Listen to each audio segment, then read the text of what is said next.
기도하고 시작하겠습니다. 하나님 아버지 감사합니다.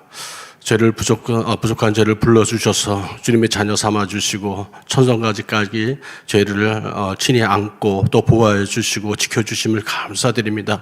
이제 악한 세상에서 저희들이 주의 자녀로서 소금과 빛의 역할을 하기 원합니다. 하나님, 저희들이 작은 힘이지만 하나님께서 우리 안에 계심으로 큰 능력이 발현되고 하시고 어둠이 사라지게 하여 주시고 또 음란이 없어지게 하여 주시고 또 우리의 신앙의 고백과 활동을 통해서 우리의 후손과 우리의 교회가 지켜지고 우리나라가 지켜질 수 있도록 하나님 은총 내려 주시옵소서. 우리를 통해서 무너진 열방과 열방 교회를 다시 세울 수 있는 계기가 되도록 하나님 저희를 사용하여 주시옵소서. 예수님 이름으로 기도합니다. 아멘. 반갑습니다. 저는 이제 의사입니다. 의사고 두 번째로 이제 얘기하자면 이제 크리스찬입니다. 크리스찬.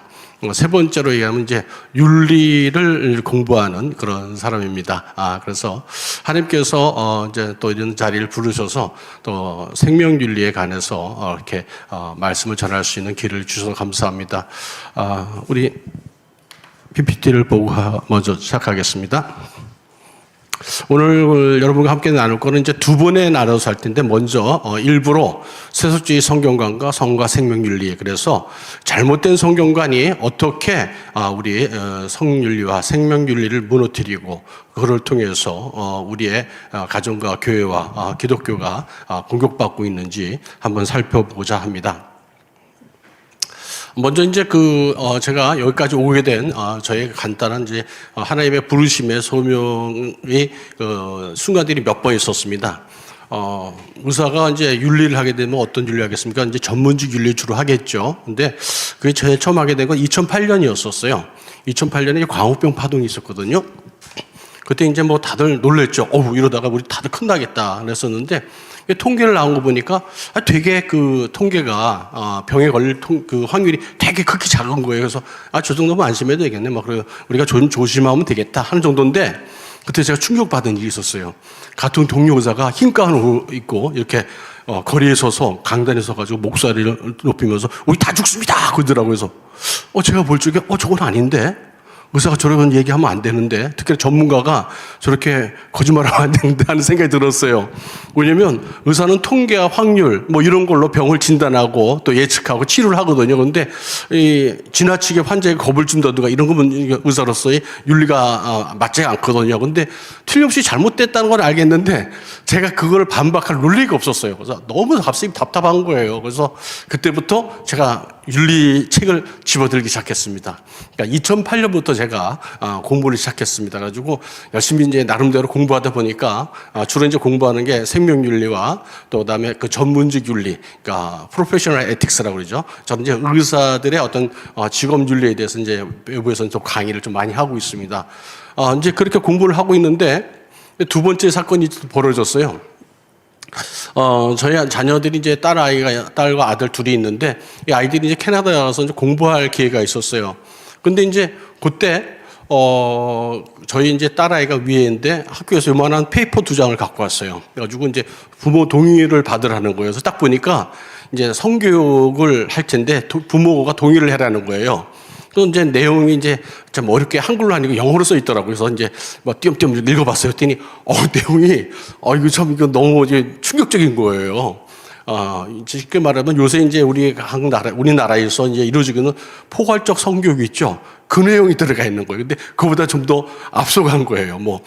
좀 말하기가 좀 그런데 학문 성교라든지 이런 것들, 이제 성교라든지 이런 것들이 다 들어가 있어가지고, 이걸 내가 딸한테 어떻게 얘기해? 그래서 저희 아내에게 당신이 좀 얘기하지? 딸이니까 딱 밀었더니 그게 다시 딱 날라갔어요. 당신이 의사니까 얘기를 해줄 수 있잖아. 그런데 제가 어떻게 얘기합니까? 그래서 할 수 있는 얘기는, 이건 하나님이 하지 말라고 그러신 건 이건 죄니까 하면 안 돼. 그 정도까지만 해놨는데, 마음이 너무 답답한 거예요. 그래서 뭔가 내가, 아빠가, 의료 전문가인데, 뭔가 얘기를 해줘야 되는데, 해줄 게 없는 거예요. 왜냐면 그때 당시만 해도 제가 공부를 한 게 없었거든요. 그러던 차에 이제 2013년 5월에 딸이 이제 여름방학에 대해서 한국에 들어왔어요. 근데 그때 보니까 한국 기독교 생명윤리협회. 그때는 제가 이제 한국 기독교 생명윤리협회가 이름만 알았지 제가 이 단체에 몸을 담고 지금처럼 공동대표까지 될지 몰랐어요. 하나님의 특별한 부르심이었어요. 그래서 딱 갔는데 제목이 동성애 차별금지법이라는 거예요. 그래서 야 이거 괜찮겠다 해가지고 저희 동굴안에 이제 참석을 했습니다. 저희 아내랑 딸이랑 저랑 동굴안 앞에 저가 보이시죠? 제일 뒤에 제 모습이 보이고 저 앞에는 이제 앞에 그 이상훈 교수님이 이제 또 강의도 하시고 그랬었어요. 근데 강의를 듣는데 한 교수님이 와서 얘기하면서 동성애는 유전이 안 된다는 거예요. 그래서 뭐 그런 것도 유전 이런 것도 의사들이 귀가 쫑깃하잖아요. 이제 우리 좀 잘 알아듣으니까 야 저거 신박한데 야 저거다 싶어가지고 이제 끝나고 나서 이제 제가 그분한테 좋은 강의 감사하다고 명함을 내밀었어요. 그때 당시 이제 제 명함에는 뭐 의료윤리 전문가라는 그런 타이틀이 이제 있었습니다. 근데 그분이 딱 보더니 의사이겠다, 크리스찬이겠다, 의료윤리를 하겠다. 그래서 딱인 거예요. 그래가지고 명함을 딱 받자마자 반갑다고 하면서 손을 잡고 팍 흔드는데 되게 반갑고 기분이 좋더라고요. 강사분이 뭐 이렇게 청중지에 나가서 인사를 했는데 그렇게 반갑게 하니까 야 이분 상당히 진짜 훌륭한 분이네. 나를 알아보고. 그래가지고 헤어졌어요. 헤어졌는데 보통 그러면 이제 뭐 전화 안 하잖아요. 저도 이제 인사하고 명함을 이제 주고받고 하지만은 이제 연락 잘 안 하거든. 이렇게 쌓여 있어요. 근데 전화가 딱 온 거예요. 이 원장님 한번 만납시다 그러죠. 이분 대단히 매너가 좋은 분이다. 나를 기억하고 날 불러주네 해가지고 가서 이제 커피를 이제 마시면서 얘기를 하는데 나하고 같이 반동성애 운동을 합시다 그러죠. 그러면 아이고 참 이건 아닌데. 전 이비인후과잖아요. 제가 이비인후과 의사거든요. 귀, 코, 목은 잘합니다. 이게 전문이잖아요. 근데 이 성 이쪽은 잘 모르는데 배운 게 뭐 알아봤자 우리 이비인후과에 관계된 그 부분 일부분과 또 의과대학 다닐 적에 이제 배운 게 다인데 그래서 전화 아닙니다. 제가 뭐 훌륭한 일을 하시고 그러는데 기도하고 후원이나 좀 하겠습니다. 도망왔어요. 좀 있으니까 또 전화가 온 거야 가지고 왜 또 왔지? 저번 때 안 한다고 그랬는데 했더니 또 만나자는 거야. 한번 또 만났어요. 했더니 다시 한번 생각해 보래요. 가지고 저 안 한다고 그랬는데 했더니 당신 말고 의사를 여러 명으로 이렇게 접촉을 해가지고 좀 모아놨으니까 같이 해보라는 거예요. 가지고 야 이거 잘못하면 이제 골치 아프겠다. 가지고 도망가야겠다. 요나처럼 도망을 또 갔죠. 그들이 이제 신문에 이렇게 기독일보에 이렇게 나는데 한국 성과학연구협회를 창립 초기를 한다는 거예요. 그래서 여기 가면 큰일 난다. 가면 이제 임원 만난다. 가지고 다 알잖아요. 그래서 내가 안 갔어요. 일부러 안 가고 이렇게 가만히 있는데 며칠 지나가 전화가 왔어요. 그랬더니 요즘 청회 잘 끝내셨죠? 수고하셨습니다. 그랬더니 네 총무 자리 비워놨습니다. 그래가지고 그래서 총무요? 그랬더니 총무 아무것도 일 안 합니다. 그냥 원장님은 그냥 이름만 올려놓으십시오. 그래가지고 그까지 이름 그래 당신 나를 아는구나. 내 이름 그래 써. 그래가지고 이름 올려놨는데 그때 이후로 11년 동안 제가 한국 성과학연구협회 총무를 맡고 있습니다. 이렇게 두 번째의 부름이 있었습니다. 이제 이렇게 두 번째 이제 부름이 있었는데 이제 막상 모여서 공부를 하게 되는데 첫 모임 때 우리 조용길 장로님도 오셨어요. 그리고 김승규 장로님도 오시고 그러고 왔는데 그때 당시에는 제가 이제 어떤 큰 수술을 받고 이제 배가 다 안 아물었을 때예요. 그때가 이제 그때 암 수술을 좀 했었거든요. 그래가지고 난 이런 일 못해 그러는데 막상 첫 모임에 딱 나가니까 가슴에 뜨거운 게 막 있는 거예요. 야, 이거 해야 되는구나. 큰일 났다. 그래가지고 막 가슴이 뜨거워지는 거예요. 그래서 내가 근데 뭘 하지? 근데 저는 이제 의학 이제 전문이기 때문에 의학적으로는 저 전문이잖아요. 잘 알잖아요. 의학 지식은. 그리고 또 윤리도 딥답해가지고 그냥 열심히 공부했더니 대학에서도 이제 강의도 좀 하고 의사들 강의도 많이 했거든요. 그러니까 그것도 괜찮은데 성경이 좀 부족할 것 같아. 하는 생각이 들었어요. 근데 어려서부터 이제 하나님께서 저는 이제 이 보수교단에서 자라가지고 이제 고신 측에서 자랐습니다. 그래서 거기는 또 SFC 강령이라고 Student for Christ라 해가지고 그 강령이 있어요. 우리는 웨스트민스터 신앙고백 서밋 대소유리문답을 우리 신조한다 그래가지고 막 달달달 외우고 살았고 또 이제 중고등학교 때 토요 예배 학생 예배 때마다 대소유리문답을 이제 교육을 받았었어요. 그리고 또 이제 제가 장로를 받고 나서는 이제 또 시험을 쳐야 되잖아요. 거기 이제 대소요리 문답이 있거든요. 그래가지고 대소요리 문답을 다시 한번 공부하는데 좀 미진한 것 같아가지고 하이델베르그 신앙 고백서도 보고 그러니까 또 욕심이 자꾸 제네바 것도 좀 읽어보고 공부하다 보니까 좀 점점 쌓이니까 이거 안 되겠다. 기독교 강의를 좀 공부 좀 해야겠다 가지고 계속 공부를 좀 했어요. 공부를 했는데 이런 걸 딱 맞아. 맞아.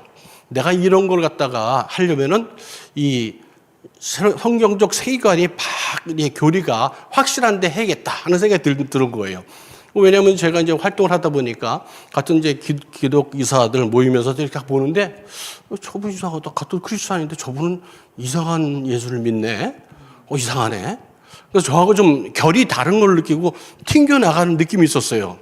그러다가 이제 2019년에 제가 성산생명윤리연구소 소장을 맡았습니다. 이제 맡았더니 이제 여러 이제 운영위원들이 있는데 아니 기독교 생명윤리를 한다면서 낙태를 찬성하면 안 되잖아. 해가지고 그분은 이제 제외. 그리고 퀴어신학 그분도 제외. 그래서 보니까 몇 안 남더라고요. 근데 제가 나름대로 어떤 리더십에 대한 어떤 철학이 있었는데 내부적으로 에너지 소비하면 안 된다는 생각을 갖고 있었습니다. 그래서 달려가기 위해서는 그 내부적으로 딱 진짜 똘똘 뭉친 신앙으로는 신앙, 어떤 가치관이 공유되는 사람에게 딱 뭉쳐야 동력이 생긴다는 걸 알았거든요. 그래서 처음에 막 사람을 막 이렇게 정리하니까 난리가 났죠. 이러다가 이 연구소 날려먹는다 그랬는데 하나님께서 또 지혜를 주셨던 것 같아요. 지금은 아주 탄탄하게 잘 크고 있습니다. 아무튼 간에 이제 그래가지고 공부를 열심히 했어요. 공부를 열심히 했는데 그러다가 이제 이 한 명 한 명 이제 크리스천 의사들이 모이기 시작하는 거예요. 그래서 보니까 이분들이 이 갈급함이 있었어요. 그래가지고 한국 성과학 연구회가 만들어졌네요. 그래가지고 이제 저희들이 처음에는 2달에 한 번씩 모이자 그랬었어요. 각자 또 바쁘고 또 그런 거 있잖아요. 근데 공부를 해보니까 이 2달이면 안 되겠어요. 급해요. 빨리 공부해야겠다라고 해서 매달 만납시다. 그랬더니 같이 했던 모였던 이 동료 크리스천 의사들이 입을 쩍 벌려요. 잘못 걸렸구나. 원래 이게 그런 것들은 또 모이면 총무가 또 이렇게 끌고 나가는 거죠. 갑시다! 가지고 이제 끌고 갔더니 지금까지 11년 동안 한 주도 안 쉬고 한 달도 안 쉬고 매달 공부하고 있습니다. 그랬더니 그게 어떻게 쓰였냐? 우리가 이제 반동세 운동하고 차별금지법 운동하는데 이런 의학적인 그 지식 바탕으로 이게 다 들어갔더라고요. 그래서 하나님께서 준비하셨구나. 진짜 이 엘리야가 이 바울 선지자로 싸울 적에 막 외로워서 올 적에 세상에 무릎을 꿇지 않은 7,000명을 놔뒀다 그랬잖아요. 그래서 그런 걸 제가 절시 느낍니다. 그래가지고 이제 공부를 하는데 그러다가 또 지나다 보니까 지금 여기 보면 법법회가 또 생기더라고요. 이렇게 전문가들을 이렇게 세우시는 거예요. 그때 당시에 이제 깨어있는 목사님이나 신학자들이 힘든 게 뭐였냐면 동성애나 차별금지법을 얘기하니까 동성애 얘기하니까 사람들이 그래요. 목사님은 의학에 대해서 잘 모르잖아요. 그렇게 하니까 목사님이 할 말이 없어. 근데 누군가 이렇게 대변을 해줘야 되는데 바로 그때 크리스찬 프로페셔널들, 크리스찬 전문가들이 얘기를 해줘야 되거든요. 그걸 위해서 아마 우리 성과학 연구표를 만들었던 것 같아요. 근데 의학적으로 좀 해놓은 것도 좋았어요. 근데 조금 있으니까 차별금지법 이렇게 나오는데 목사님 법을 잘 모르잖아. 이러니까, 또 이렇게 목회자분들이나 신학 교수님들이 또 이렇게 난처한 입장에 처하는 거예요. 그랬더니 또 하나님 또 다 준비해 놓은 주의 군사들이 있잖아요. 복법회, 보훈법률가회를 또 만드셨더라고요. 이제 저기 창립총회를 했고, 또 최근에는 또 불과 얼마 전에 주의 청년 법률가 성회를 또 여기 이 자리에서 했었습니다. 그래서 하나님께서 구석구석 세워서 이 무너진 성벽을 수축하는 이제 현장을 목도하고 있습니다. 그런데 한 발 더 나가서 이제는 이제 우리 성수역 이 운동이 일어나기 시작한 거예요. 이제 그래서 오늘까지 여기 오게 된 건데 이 모든 것들이 하나님의 은혜가 아닌가 하는 생각이 듭니다. 이런 길을 가는 게 쉽지는 않습니다. 왜냐하면 부닥치거든요. 그런데 부닥치더라도 또 힘이 들더라도 하나님의 말씀이기 때문에 우리가 반드시 지켜야 되는 그걸 우리는 알고 힘들지만 또 갈 적에 하나님께서 이제 기뻐하시고 축복해 주실 줄 믿습니다. 여기 보니까 여기 4분이 여기 서 있죠? 저분 저거 아십니까?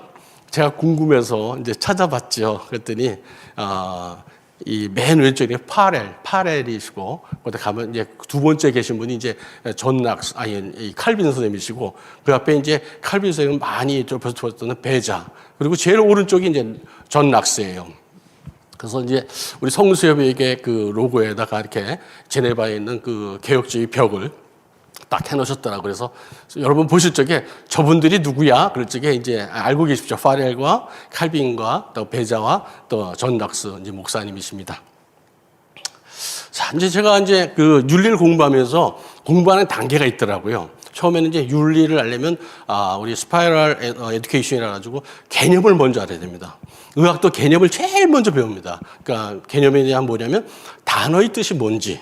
그래서 이제 뭐 저도 이제 잘 모르지만은 라틴어도 배웠습니다. 라틴어도. 왜냐? 모든 언어의 기초가 라틴어에서 나오거든요. 그래가지고 라틴어 접두사와 전미사를 붙여놓고 웬만한 게 다 해석이 돼요. 그리고 이제 어긋나지가 않아요. 그것처럼 이제 데피니션에 대해서, 정의에 대해서 제일 먼저 공부를 합니다. 그래서 저도 이제 윤리에 대해서 공부할 적에 그런 원리나 데피니션의 공부를 먼저 하죠. 그럼 좀 알고 나니까 그 다음에 궁금해지는 게 뭐냐면 왜 이런 게 만들어졌지? 이런 원칙이 왜 만들어졌지? 하면서 이제 역사를 공부하게 되더라고요. 무슨 히스토리가 있었을까? 가지고 공부하니까 또 재미가 있어요. 그러면서 이해가 더 좋고 또 강의할 때 써먹기도 너무 좋더라고요. 이게 히스토리 얘기하니까 재밌잖아요. 근데 거기서 좀 더 지나가니까 왜 그때 그 어떤 역사적 사건 뒤에 사람들이 무슨 생각으로 그런 행동을 했을까? 그리고 무슨 생각으로 그런 원칙을 만들어졌을까 하는 또 생각이 들더라고요. 그러다 보니까 이제 또 그 당시에 이제 철학사조를 또 공부하게 되더라고요. 그래서 그냥 철학이 쉽지는 않더라고요. 가지고 안 읽던 의학만 알고 있는 이런 이과생이 문과 일을 치려니까 얼마나 머리가 아프겠습니까? 책을 읽는 건 진짜 고통스럽더라고요. 근데 그 고통을 참여하는 사람입니다, 제가. 가지고 열심히 읽었습니다. 열심히 읽었는데 그게 나중에 보니까 다 도움이 되는 거예요. 다 도움이 되더라고요. 옆에 이제 여러분 제 앞에 보이시는데 성경적 세계관과 세속적 인본주의 세계관이 있었어요. 이제 성경적 세계관은 이제 이렇게 구체적으로 공부한 건 진짜 하나님께서 확 몰아가시면서 공부한 거고, 그전에 다 세상 공부 다 했죠. 무신론에 공부하고, 유물론적인 공부하고, 이런 거 다 진화론 공부, 다 이런 공부만 쭉 했던 거예요. 그런데, 아니다. 내가 이게 잘못된, 오염된 이 부분을 성경적 가치관을 먼저 세워야겠구나 하고 이제 공부를 하게 됐어요. 그러다 보니까 저는, 많은 분들 한 4가지를 하는데, 전 5가지를 합니다. 제일 먼저, 창조. 제일 중요해요. 창세기 1장 1절에 태초에 하나님이 천지를 창조하시니라. 창조자 하나님을 내가 인정하지 않으면은 성경 66권을 인정할 수가 없어요. 제일 중요한 거예요. 창세기 1장 1절을 양보하고 나서는요, 크리스찬이 될 수가 없습니다. 1장 2장이 너무 중요한 거예요. 특히나 창세기 1장에서는 하나님의 형상으로 인간을 만들었다고 그러잖아요. 하나님의 형상, 이게 생명윤리에 제일 중요한 겁니다. 제일 중요한 겁니다. 왜냐? 하나님의 형상. 두 번째는 뭐냐면 성육신이었습니다. 신이신 하나님께서 이 땅에 인간을 오신 거예요. 그거 대단한 거예요. 진짜 성령께서 마리아에게 수태고지를 통해서 이 땅에 오신 거예요. 그리고 인간의 몸으로 인간의 모든 것을 체휼하신 분이잖아요. 그래서 내가 어떤 고민을 하는지, 어떤 힘든 게 있는지 다 아신다는 거예요. 그게 이제 하나님께서 이 세상을 만드신 공의와 그 대속의 어떤 은혜를 갖다 베풀어 주시기에는 그 언약이 이루어지는 거죠. 그 다음에 이제 구속입니다, 구속. 내 죄가 다 사해진 거죠. 가끔 이제 하다 보면, 너 그래가지고 구원 받겠냐? 너 천국 가겠냐? 그런데, 아니, 예수님께서 나를 갖다가 너는 내 자녀야 탁 인치시면요, 그때부터 나는 천국 갑니다. 그 대신, 회개는 많이 해야 됩니다. 우리가 손발이 막 지저분해졌잖아요. 그러니까 그때마다 회개하고 하나님께서 더 가까이 가려고 이제 성화와 구원과 좀 혼동하신 분이 있는데, 한번 하나님께서 탁 택하신 분은요, 그걸 끝입니다. 믿으셔도 됩니다. 괜히 불안할 필요 없어요. 근데 옆에 마귀사탄이, 너 그때 뭐 안 했잖아. 너 게을렀잖아. 너 천국 못 가. 막 그러는데 그런 정죄하며 속으면 안 됩니다. 우리는 담대하게 예수님을 믿고 천성 갈 때까지 담대하게 나가야 돼. 그 대신 이제 죄는 짓지 말아야겠죠. 그 다음에 이제 필요한 게 뭐냐면 이제 부활에 대한 확신입니다. 저는 이제 부활에 대해서 아주 이제 이번 좀 있으면 이제 부활절이 다가오고 그러는데 이 개념을 알고 나서 너무 기쁜 거예요. 전 이제 사람이 좀 유하고 그러다 보니까, 제가 유하다 그러니까 좀 그렇긴 한데, 누구한테 은혜를 받으면 참 그게 너무 감사한 거예요. 잊지 않고 싶어요. 그리고 꼭 어떻게 갖고 싶어요.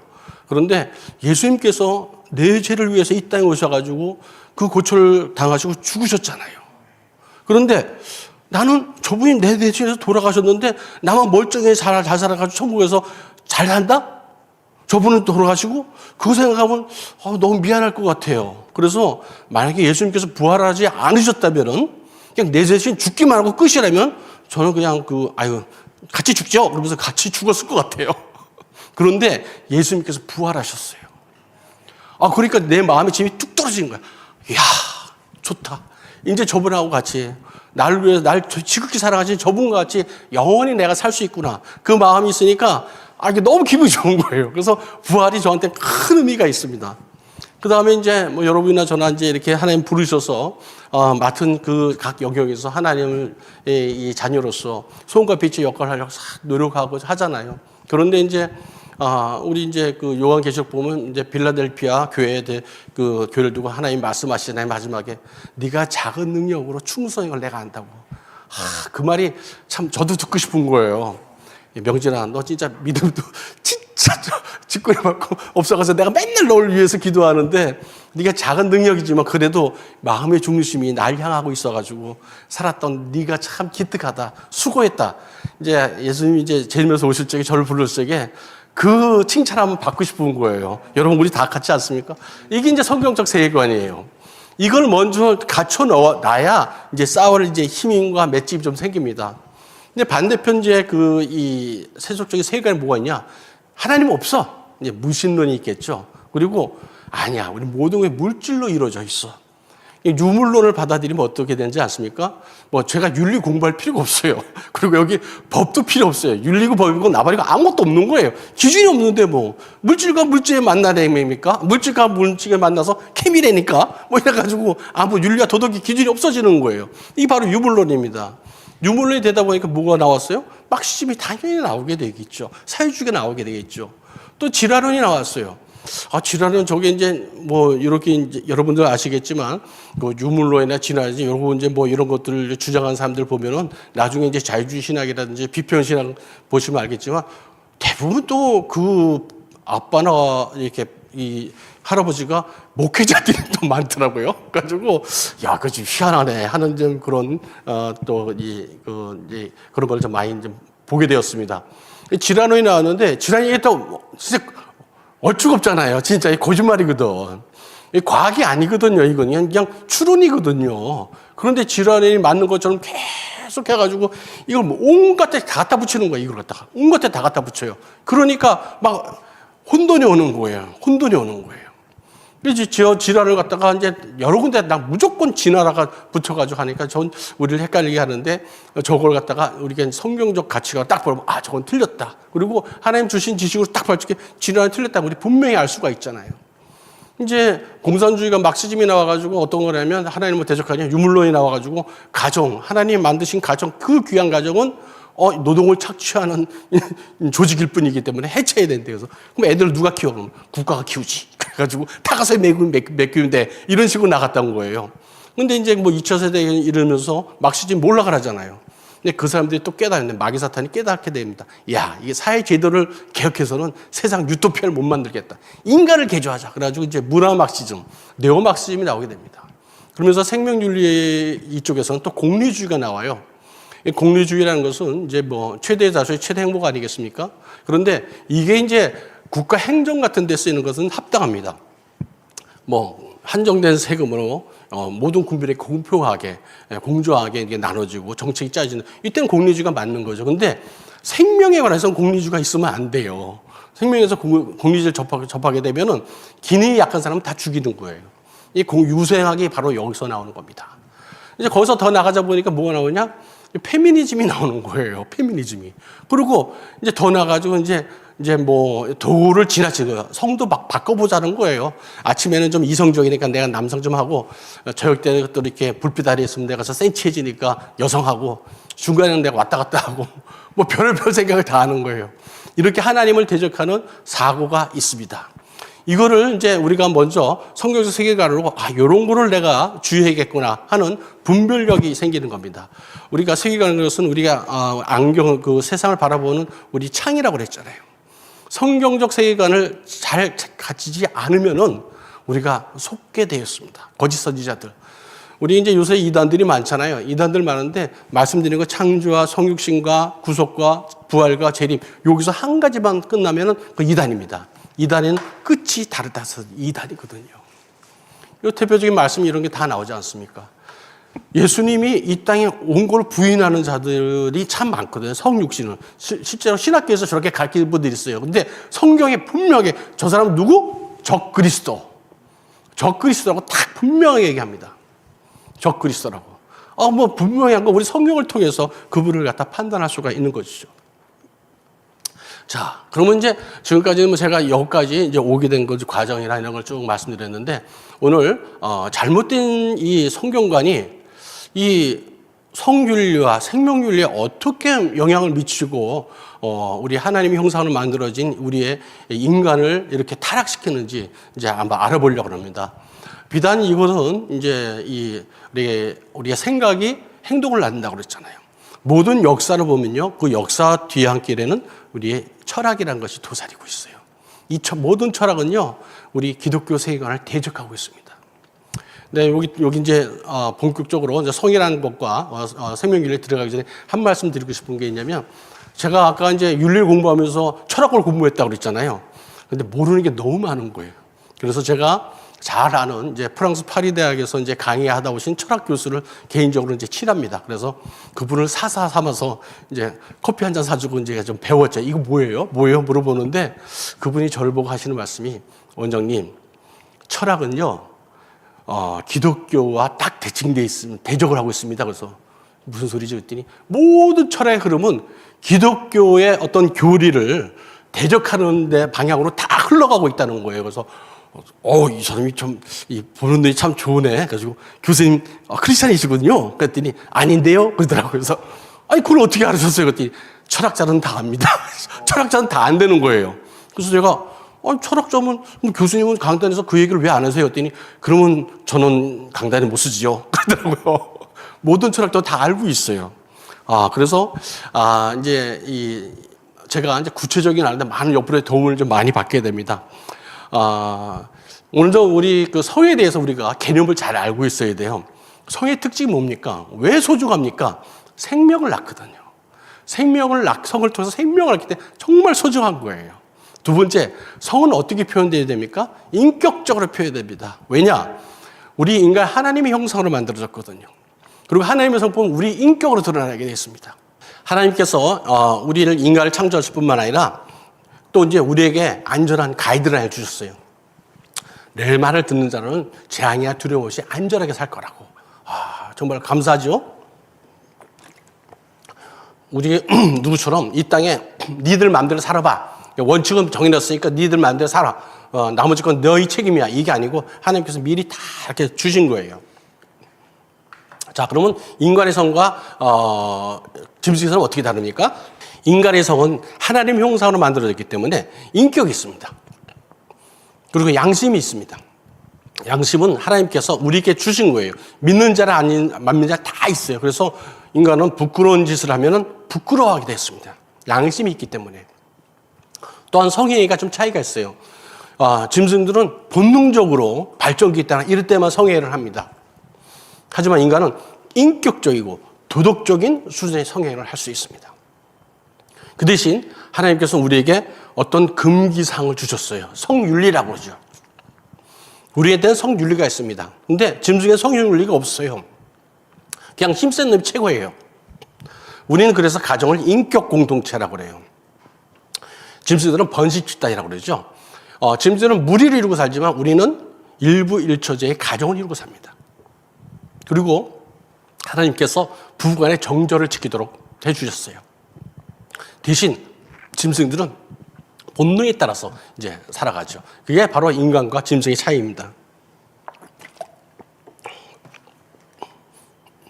그러면 이제 생명은 뭐냐? 생명이려면 생명을 알아야 될 거 아니에요. 생명에 대한 기준을 우리는 하나님께서 수정된 순간부터 우리 생명을 주셨고 그 순간부터 하나님의 형상을 인친 생명체라고 생각합니다. 그런데 세상 사람 또 다르게 생각하죠. 2019년에 지금부터 6년 전에 뭐 종교 다 따지지 말고 뭐 나이도 따지지 말고 인종도 따지지 않고 앙게이트를 미국에서 했습니다. 당신은 언제 생명의 시작이라고 생각하세요? 그랬더니 대부분의 사람들이 심장이 멎으면 죽으니까 심장이 뛸 때가 시작 아니에요? 그래가지고 심장이 뛸 때를 생명의 시작으로 이제 약 67%가 얘기를 했습니다. 그런데 이제 전문가들은 어떻게 생각하냐? 시카고 대학에서 이제 한 교수가 이제 각 전 세계에 있는 5,577명의 생물학자한테 이 앙케이트를 했습니다. 당신은 언제 생명의 시작을 생각하느냐? 그랬더니 96%가 난자와 성자가 수정됐을 때부터라고 얘기했습니다.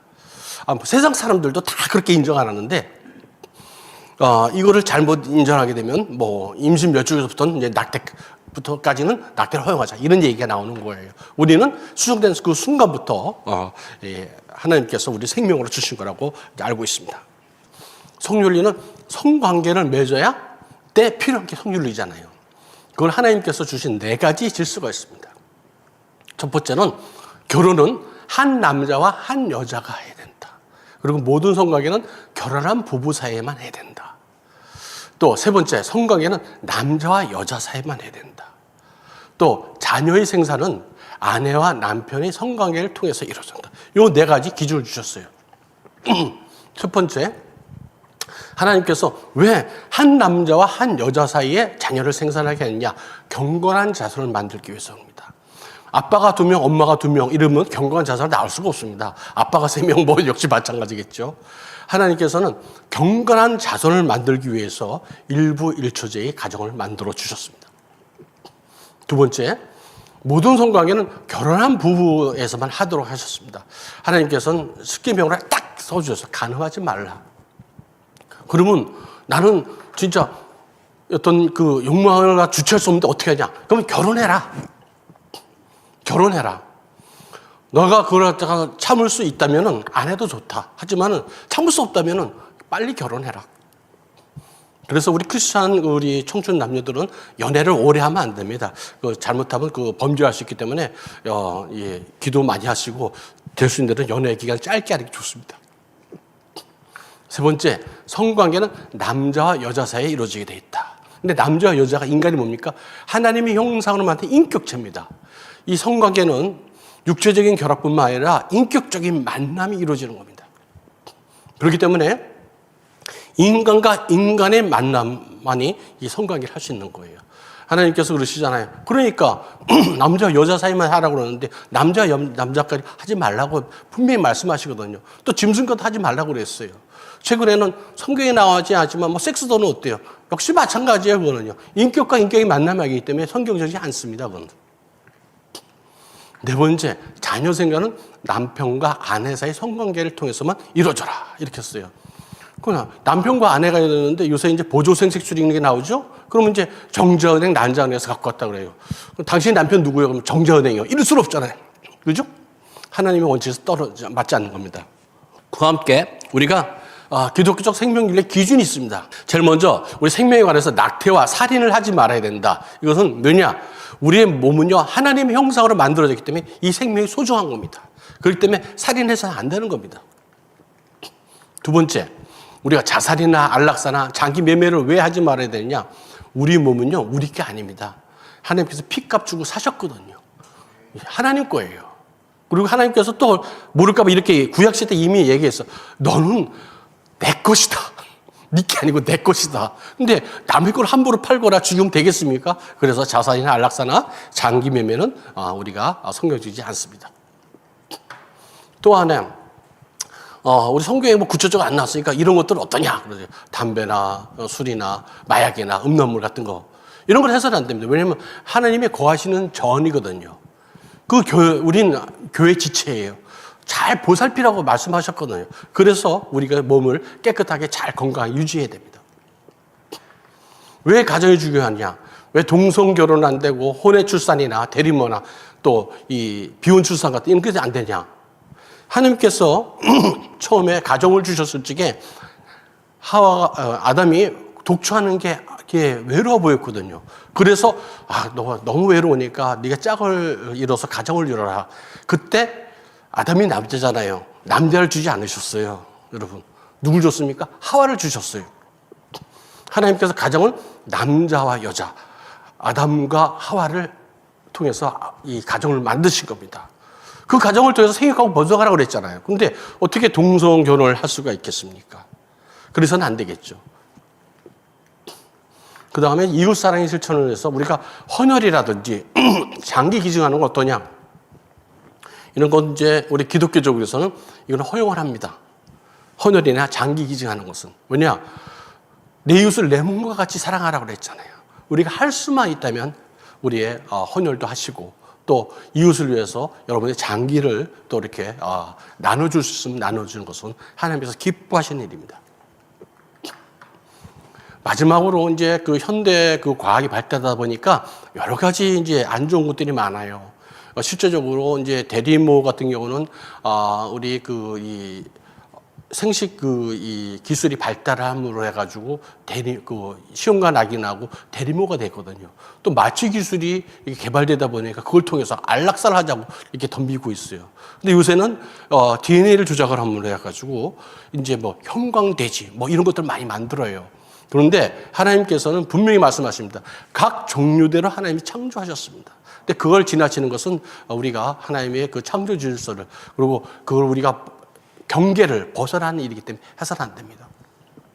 또한 우리가 이제 이 황우석 씨도 그렇고 뭐 여러 가지 이런 것들 많이 해서 문제를 일으켰죠. 요새는 생식세포가 아닌 체세포를 통해서 이렇게 또 이 생명을 만들 수 있다고 이런 걸 주장하고 있어요. 근데 이게 맞는 것이냐? 할 수 있다고 다 하면 되냐? 그렇지는 않습니다. 윤리적으로는 우리가 꼭 해야 되만 되는 것. 하지 않으면 이제 그 윤리적으로 걸리기 때문에 꼭 해야만 되는 것. 그리고 절대 하지 말아야 되는 것. 그리고 해도 좋고 안 해도 좋은 게 있습니다. 그 중에 저건 해서는 안 되는 겁니다. 왜냐? 여러분 이제 노아 심판 때 보셨죠?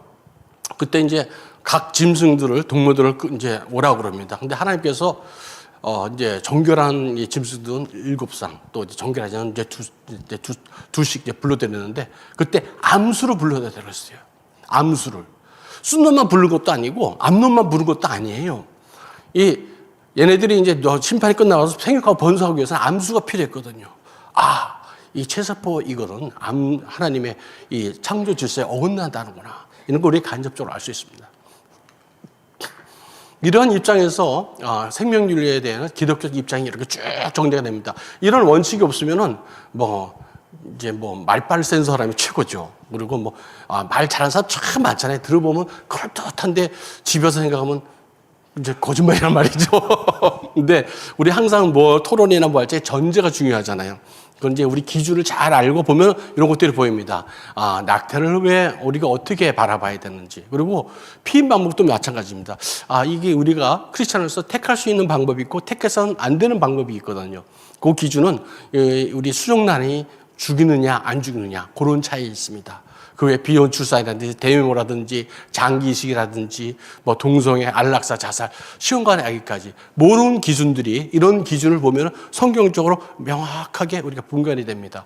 이런 것들을 이제 연구하는 거 또 나누는 것이 이제 기독교 생명윤리가 되겠습니다. 이런 이제 우리 기준을 알았는데 이 마귀 사탄이 이 에덴 동산부터 어떻게든지 그 하나님의 창조물인 인간들을 괴롭혀서 꺾어서 자기 이제 미수화로 끌고 가려고 합니다. 이제 이런 공격들이 계속 지속됐는데 최근에서 어떤 이 모양으로 오냐? 성혁명 세력으로 우리에게 나타났습니다. 특히나 저는 이제 공부하면서 알았던 게, 이 마귀 사탄이 성을 무기로 해서 들어오는구나. 성을 무기로 해서 이 성도들이 가정과 교회를 무너뜨리라는 걸 알게 됐어요. 가정이 어떤 곳입니까? 마땅히 행해야 될 걸 가르치는 데예요. 정말 가정이 소중합니다. 어려서부터 그 아이들은요, 그 인성은 그 부모를 보고 이제 다 이제 자라나게 되겠습니다. 부모의 그 건강한 그 성품을 통해서 아이들은 배워요. 부모들이 칭찬을 많이 받고 자란 아이들은 자신감이 충만합니다. 그 부모로부터 사랑을 많이 받은 사람은 또 사랑을 베풀 줄 압니다. 그리고 해도 될 거 하지 말아야 될 거 분명합니다. 어려서부터 모태신앙이 좋은 게 뭐냐면요. 저도 이제 모태신앙이었었는데 하나님을 이제 인격적으로 만나기 전에 내가 하나님이 정말 자녀 됐다구나 알기 전에는 습관적으로 몸에 배웠죠. 주일날은 이제 예배드리러 가야 되고 헌금을 이렇게 뺏어가지고 무슨 과자 깎아서 먹다 이러면 혼나고 이런 건 이제 몸으로 다 배어 있는 거예요. 근데 가정에서 처음부터 그걸 가르치는 곳인데 이 가정을 무너뜨려 버리면요, 이런 걸 배울 수가 없어요. 그렇게 되면 자연적으로 교회가 무너진다는 걸 알았습니다. 근데 제일 먼저 누굴 공격하는지 아십니까? 목사님과 신학교를 공격했다는 걸 제가 알았어요. 참 이런 것도 안 해도 우연한 게 하나님께서 깨우침을 주시는데 이제 좀 말씀을 한번 드릴게요. 교회가 만약의 경우에 낙태와 동성애를 허용하지 않았다면요, 사회는 감히 낙태와 동성애를 허용하라고 교회에 주장하지 못했을 겁니다. 이 가정과 성과 생명을 다 분리시키는 것이 마귀의 전략입니다. 대표적인 것으로요, 저는 이제 우리 조용길 장로님 이제 여러 번 이제 강의하신 나왔었을 거예요. 프리스턴 신학교. 여러분 이제 예일이나 프리스턴이나 하버드나 다 신학교부터 시작됐습니다. 그런데 여기가 이제 프리스턴은 우리나라에도 많은 선교사들이 도움을 많이 줬지만 신학적으로 타락한 터닝 포인트가 있었어요. 그게 바로 이제 어번선언서입니다. 어번선언서. 지금 이제 깨어있는 분들 딱 보면, 이야, 저런 걸, 벌써 저때 저런 걸 배우고 있었단 말이야? 깜짝 놀라실 거예요. 첫 번째, 성경의 무엇을 갖다가 부인합니다. 성경도 틀릴 수 있는 거야! 하고 얘기를 했어요. 어이구. 그랬더니 또 하나 뭐냐면, 예수님의 성육신은 못 믿겠어. 마리아가 예수님을 낳았다는 건 그냥 상징적이고 거짓말이야. 못 믿겠어 그런 거예요. 그리고 예수님께서 이 땅에 대속주로 오셨다는 것도 믿을 수 없다는 거예요. 거기다가 예수님의 부활도 못 믿겠대요. 그리고 예수님이 모든 행하신 기적들을 못 믿겠다는 거예요. 모든 초자연적인, 우리 인간으로서 할 수 없는, 오직 하나님만이 할 수 있는 이런 모든 일들을 인간의 이성으로 판단해버려가지고, 저 5대 교리, 그러니까 이게 북창록의 5대 교리를 부인하는 일이 벌어집니다. 그때 어떤 일이 있었냐? 그래도 말씀대로 살려는 이런 신학자들이 있었습니다. 그 중에 하나가 여러분 잘 아시는 메이천 교수예요. 그래가지고 이건 틀린 겁니다. 그래가지고 기독교와 자유주의 가지고 참 불후의 명작을 이제 쓰시죠. 그런데 이때 이걸 보고 나서 이 프리스턴 신학교의 학장하고 교수들이 이제 메이천 교수를 이제 모함을 합니다. 그래서 이제 파면을 시켜버려요. 참 안타깝죠. 어떻게 보면은 이런 것들이 차별금지법의 원조가 아닌가 하는 생각도 듭니다. 잘못 배우면요, 이 잘못된 좋은 나무에서 좋은 열매 맺고 나쁜 이 나무에서 나쁜 열매가 맺게 돼 있어요. 어떤 일이 벌어졌냐면 미국에서 2015년에 동성애 합법화 됐잖아요. 다 아시잖아요. 그런데 그보다 먼저 4년이나 앞서서 2011년에 총회에서 결의를 합니다. 북장로교에서, PCUSA에서. 게이도 목사, 안수집사, 장로할 수 있다. 참, 아니 세상이 이렇게 됐죠. 우리는 그건 성경에서 어긋납니다. 그거 막아야 되는데 앞장서가지고 말씀을 무너뜨리는 데 앞장섰어요. 이 PCUSA가 참 안타까운 일이죠. 그러다 보니까 감히 이 사회는요, 교회에서 동성애와 낙태가 죄라고 얘기할 적에 덤비지 못했을 겁니다. 그런데 먼저 저렇게 이러니까 저 밑에서 나온 목사님 밑에서 배운 이 정치인도 있고 의사도 있고 법관도 있겠죠. 목사님 저렇게 말씀하시니까 저기 맞나보다 하고 그렇게 따라가는 겁니다. 이렇게. 그래서 목사님과 신학교가 중요한 겁니다. 이 마귀 사탄의 성현문 세력들은요, 어떻게 하든지 가정을 무너뜨리려고 그러는데 어떤 전법을 쓰냐? 성과 생명과 결혼과 가정은 한 묶음입니다. 뗄래야 뗄 수 없는 삼위일체 같은 그런 이제 존재라고 말씀드릴 수 있어요. 그런데 얘네들이 얘기하는 건 성이라는 것은 꼭 생명을 낳아야 돼. 그냥 즐길 수도 있는 거 아니야. 그렇게 얘기를 하고 부추깁니다. 야, 네 마음대로 해. 네 욕망을 따라서 해. 네 욕망을 따라서 한 거 죄도 아니야. 그러면서 소설책에 그런 거 많이 나오잖아요. 그러다가 하는 얘기가 또 뭐예요? 야, 꼭 결혼만 해야지 성생활을 하냐? 결혼 안 하고도 할 수 있지. 너 가정을 이루지 않고도 성생활 할 수 있잖아. 결혼 안 하고도 생명을 낳을 수 있잖아. 이런 얘기예요. 가정? 꼭 남자, 여자만 만나야 돼. 남자 만나서 가정을 이룰 수 있지. 이래가지고 기존에 하나님이 정해주신 창조질서, 성경적 가치를 다 분쇄시키고 다 잘라버립니다. 다 잘라버립니다. 이러니까 그 한 군데 쏙깃하면 그냥 죄 가운데 빠지게 되는 거예요. 이 마귀는요, 바로 성을 통해서 들어온다고 그랬잖아요. 이 부부간의 그 성적 정절이 너무나 중요한데, 왜 중요하면 아이들을 지켜주는 울타리가 됩니다. 그래서 남편이나 아내가 성적으로 성윤리를 이렇게 무너뜨렸을 적에 아이들 보여줄 보호막이 없어져 버려요. 당연히 성윤리가 파괴되면 생명윤리가 파괴돼 버립니다. 왜냐? 내가 불륜을 저지르고 아이를 가졌는데 이 아이를 없애버리고 싶잖아요. 그럼 낙태하게 되는 거죠. 그러다 보니까 이제 가정이 붕괴되는 거예요. 그러면서 교회가 붕괴됩니다. 최근에 들었던 제가 일 중에 너무 이제 충격적인 일인데, 캐나다에 사는 이제 지인이 얘기를 해줬어요. 부부가 이혼을 했어요. 애들도 둘이 있고. 그런데 그 아내는 옆집에 다른 분하고 결혼해서 살고, 남편은 그 옆집에 이제 다른 분하고 결혼해서 산대요. 그래가지고 이혼했고 같은 마을에 같은 그 라인에 사는 거예요. 그래가지고 세상에 너무 어처구니가 없는 거예요. 그래서 아니 어떻게 그렇게 얼굴을 마주하고 살 수가 있지? 그랬더니 아니 그래야지 뭐 이혼한 가정이지만 애들 자주 볼 수 있잖아. 그래가지고 그 동네 사람들이 막 멘붕에 빠졌다는 거예요.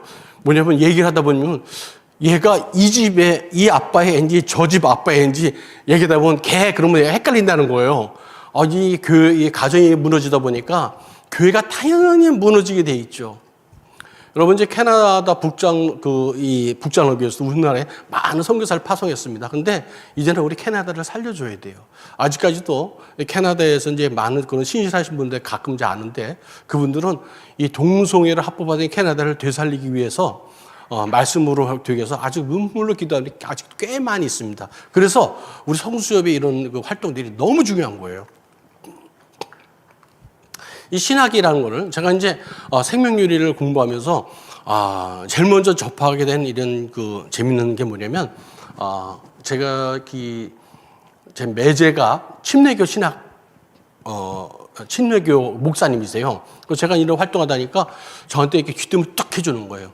형님 이 미국에서 남침례교에서 이런 어려운 적이 있었어요. 그래서 그게 뭐예요? 뭔데? 그랬더니 남침례교에서 자유주의 신앙에 물들어가지고 그 총장이고 뭐고 다 그쪽 휙 넘어가가지고 이 로데이드 판결이라고 있습니다. 미국에서 한 22주까지 낙태를 허용하라는 데가 있었어요. 그때 그 로데이드 판결이 나자마자 남침례교 총회장이 환영 성명서를 낸 거예요. 낙태 이런 판결을 낸 거 환영한다. 그렇게 어려운 때가 있었다는 거예요. 그런데 한 목사님이 나타나서 그걸 뒤집어 엎고 다시 회복시켰다는 거예요. 그래서 눈이 번쩍 띄더라고요. 그래서 그때 마침 이제 저를 도와주는 이제 연구팀이 있었어가지고 이제 딱 팁을 하니까 요거 조사 좀 해봐. 했더니 보니까 너무 이게 흥미로운 일이 벌어지는 거예요. 그때부터 이제 더 공부를 하게 돼. 이거 틀림없이 이 생명윤리의 어떤 미끄러운 그 경사길, 점점 타락해가는 이 세태는 그 뒤에 바로 신학적인 뭐가 있겠구나. 신학이 미끄럼틀을 타고 있구나 하는 걸 알게 됐어요. 그래서 이제 그동안 공부했던 철학을 뒤집어서 성경적 가치에서 다시 보게 된 겁니다. 아마 저는 이제 성과 생명윤리에 대해서 이런 걸 공부했는데 각 분야마다 언론 분야, 교육 분야마다 이 성경적인 이 가치관이 무너졌을 적에 어떤 나온 현상들이 있을 거예요. 미국 같아서는 존 듀이가 나타나면 해가지고, 케네디가 나타나면 해가지고 이 교육을 뒤집어 엎고 막 타락시킨 결정적인 터닝 포인트들이 있습니다. 그 변곡점들을 우리 크리스천 이제 이 전문가들이 좀 연구하셔가지고 이런 자리에서 좀 발표를 좀 해주셨으면 좋겠어요. 신학의 이 미끄러운 경사길을 보는데 이게 마귀사탄은요, 진짜 천지 창조 때부터 있었거든요, 걔네들이. 그래가지고, 진짜 머리도 좋고, 지식도 충만한 애들이라서, 우리가 순간에 어떻게 실수하면, 아이고, 이 마귀한테 속았구나. 아이고, 내가 못 깨달네. 그건 순간이, 그건 아무것도 아니에요. 얘들이 몇백 년에 걸쳐서 서서히 인간들을 세뇌시키고, 인간의 사고를 변화시킵니다. 조종합니다. 대표적인 게 이런 것들이거든요. 이제 르네상스가 지나고 나서 인간들이 좀 깨기 시작했다는 이거예요. 그러면서 경험론, 과학주의가 이제 나오는 거예요. 모든 걸 과학으로 한번 풀어보자. 지금 생각하면 지금 과학과 그때 과학을 생각하면 상당히 멋진 한참 미칠 텐데 막 과학주의가 나오는 거예요. 그러다 보니까 계몽주의가 나온 거예요. 인간의 이성을 한번 판단을 해보자. 그래서 물론 좋죠. 인간이 이성적으로 동물이 아닌데 하나님 주신 이성이니까 판단하는 건 좋습니다. 그런데 이성 우월주의로 가는 겁니다. 그러다 보니까 난 내 앞에 실제로 존재하는 거 외에는 못 믿겠어. 그러니까 초자연적 것도 못 믿는 거예요. 대표적으로 이제 가다 보니까 이제 신학도 똑같이 흘러가 버렸어요. 독일에서 칸트가 나갔어요. 칸트도 이제 목사님 아들이거든요. 그랬더니 나는 부활이고 예수님이 재림이 이런 거 못 믿겠어. 초자의자의 모든 걸 난 믿을 수 계제도 안 돼. 말도 하지 마. 그러면서 성경 비판에 기초를 놓습니다. 그러면서 어떻게 되냐? 독일에서 영국에서 이제 진화론이 나오잖아요. 헤겔이 이걸 딱 받아들입니다. 진화론을 착 받아들여가지고 결국 우생학으로 가요. 우생학으로. 그러면서 이 인간의 생명을 위태롭게 만드는 걸 발견했어요. 영국에서는요, 경험론이 나왔죠. 그다음에 멜서스가 나왔어요. 멜서스주의라고 그러잖아요. 멜서스 여러분 잘 알죠? 뭐 인간의 기하급수로 인구는 들지만 곡식은 얼마 없기 때문에 우리가 이제 산화 제한을 해야 된다. 근데 그게 맞았습니까? 다 거짓말이거든요, 그게. 인간은 하나님께서 생육하고 번성해서 먹을 걸 다 주셨어요. 근데 그걸 받아들이니까 자연적으로 진화론이 왔어요. 진화론, 저건 이제 다윈도 이제 이 기독교 교육을 받은 사람입니다. 저 사람이. 그리고 기독교 진화론을 또 이렇게 얘기한 사람이 그 사촌이 우생학을 또 주장하거든요. 그러면서 유불론을 또 거기서 나오잖아요. 그럼 막시즘이 나오고 결국 우생학으로 흘러가가지고 나쁜 짓들을 많이 합니다. 미국 역시 마찬가지예요. 청교도들이 신앙의 자유를 위해서 목숨을 걸고 넘어갔는데 뭐 거기는 무슨 뭐 인디안 거기 이제 그 아메리카에 사는 인디안들이 무슨 철학을 갖다 받은 건 아니잖아요. 유럽에서 다 그냥 어떤 이념이나 학문이나 모든 걸 다 받아갔어요. 그랬더니 그거와 함께 같이 묻어가는 거예요. 자유주의 신학 널 묻어갔어요. 그러면서 그쪽에서 했던 그대로 그냥 나쁜 그 우생학을 저지르게 됩니다.